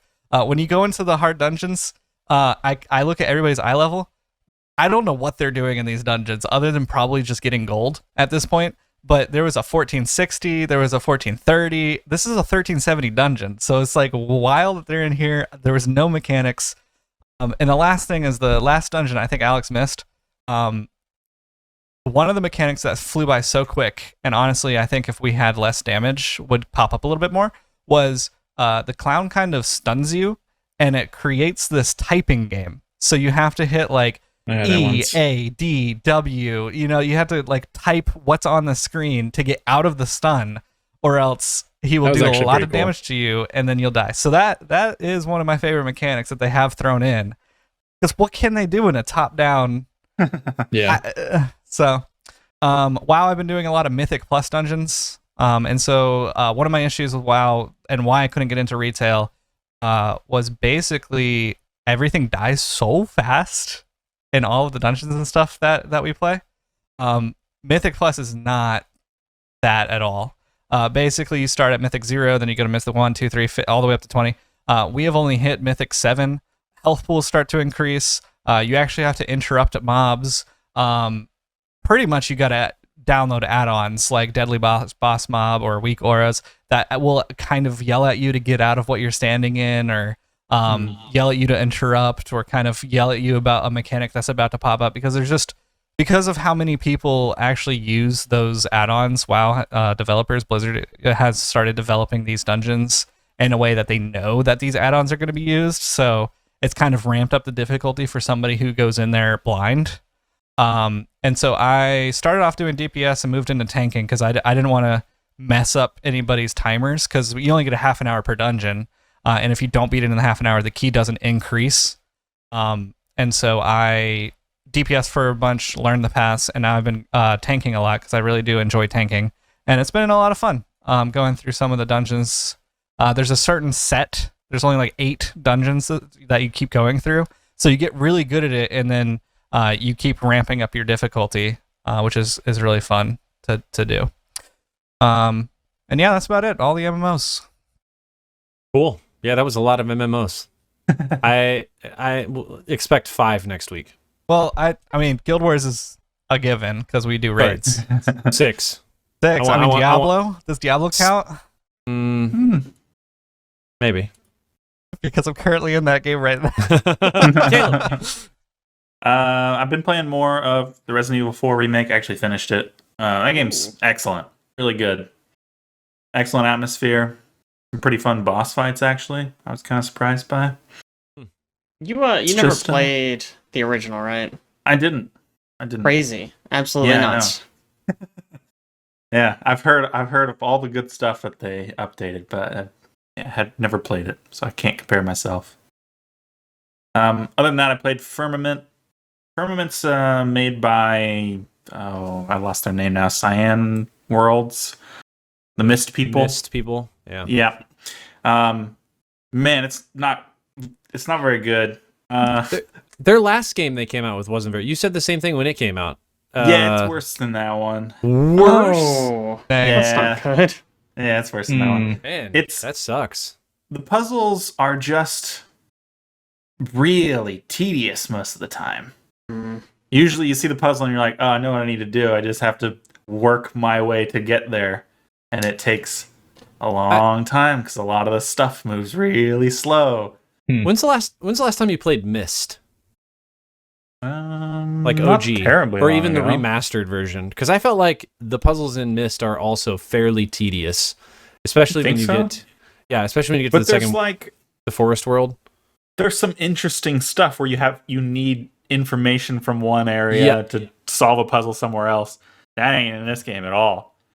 You just walk up to a puzzle. The solution's usually straightforward, and then you tediously go through and complete it. Do you feel ruined by Quern? Quern was amazing. Yeah, that is unfortunate. You didn't play it in VR, I'm guessing. I didn't. I read a lot of stuff about the VR not doing good. There's a lot of bugs and stuff with It it. seemed So I like didn't most even of the try. negative reviews are about how the VR didn't work right. Yeah, the story in it is pretty interesting. Mixed reviews. I thought Yeah. it was supposed to be a VR only game when they first. It was announced it. originally. I'm pretty sure. Pretty sure they said they were building it for VR. Mm-hmm. I wonder if it was, shit, we can't get this working. Just get it working in regular, and we'll Yeah. shit out some VR thing. It might have been. Yeah, Mm. it's just not terribly interesting. Doesn't have any really cool mechanics. Oh my gosh, there's this one part. This is where it really started to go downhill. There's a big crane you gotta maneuver. You gotta like pick up some blocks of ice and move them. And there's like a bridge on the top of the crane you gotta use to reach places. The crane, I think 8 times I had to reset to a checkpoint because the crane just got stuck on one side or the other and wouldn't move at all anymore. Oh, There's like a button in the menu that says I'm stuck or something that like resets you to a Really? checkpoint. Yeah. You'd think they would fix it instead of just putting a unstick button in there, but That no. is the fix. What are you talking about? Yeah. It's Yikes. Rough. Yeah. I guess the Cyan Worlds did not develop that game you played a couple years ago. That was the Abduction. I think the original developers of Myst made their own thing. Oh. Mm. What was it called? Abduction. Abduction. OBDU. Abduction. But then, yeah, I don't know. Oh no, it says Cyan. Yeah, I'm pretty I don't sure know. it was them. Yeah. Hmm. Just kind of they can't recapture that mist magic or that riven magic. Hard, man. Mm-hmm. Too bad. I was excited for that. I was Yeah. excited for you to come in here and be like, they've finally done it. They Yeah. returned us to Myst. I wish, They're man. not Capcom. Yeah. I'd settle for a Quern too. Yeah, dude. Make another Quern. Oh my gosh, that game's so good. At this point, I'd even do what was the name of that? The Witness? Is that what it's called? Oh yeah, Mhm. Witness is great. Witness. Really good. Like a sequel to that? Or Mhm. maybe like Steven Sausage Roll sequel? Man, tough puzzle game. Did you finish that game? I don't actually remember. Just It's been so open it long back since I played up. that. Honestly, I Open should. it up and say, "Oh, this is the sequel." Yeah, It's perfect. I Save got yourself that game some money. is wild. Man, they're okay. Whatever. That's off the topic, but I remember What is going to a PAX panel with, I think that game was the topic of conversation, mhm. and like how to build puzzles or whatever. It was Jonathan Blow did the story time. Jonathan Blow, Mm-hmm. dev was of awesome. The Witness. That was a good one. We haven't even bothered going the last like 2 Yeah. years. Yeah, because they've been garbage. It's And like, they're, hey, like, here's always this. The Here's this worst dude day you've at the never worst heard of. time. Yeah, It's like 10 a.m. on Thursday. Yeah. like, here's do you an want to get up influencer. early to hear this guy you don't know anything about talk about some shit you don't care about? It's like, nah, I'm gonna sleep actually. Yeah. All right. Well, I think that's it. Man, it's good cast, boys. We've been going for 2 hours and 35 minutes. Had some Wow, things to catch really? up on. Yeah. Man, We I all don't think we traveled had any through, content. Traveled through self-similar space together, so that was fun. Man, you guys, resources. You could be an administrator. I'm telling you. Okay, and we're done. All right. Well, on that note, thanks so much for joining us, and we'll catch you next time. See you. Bye.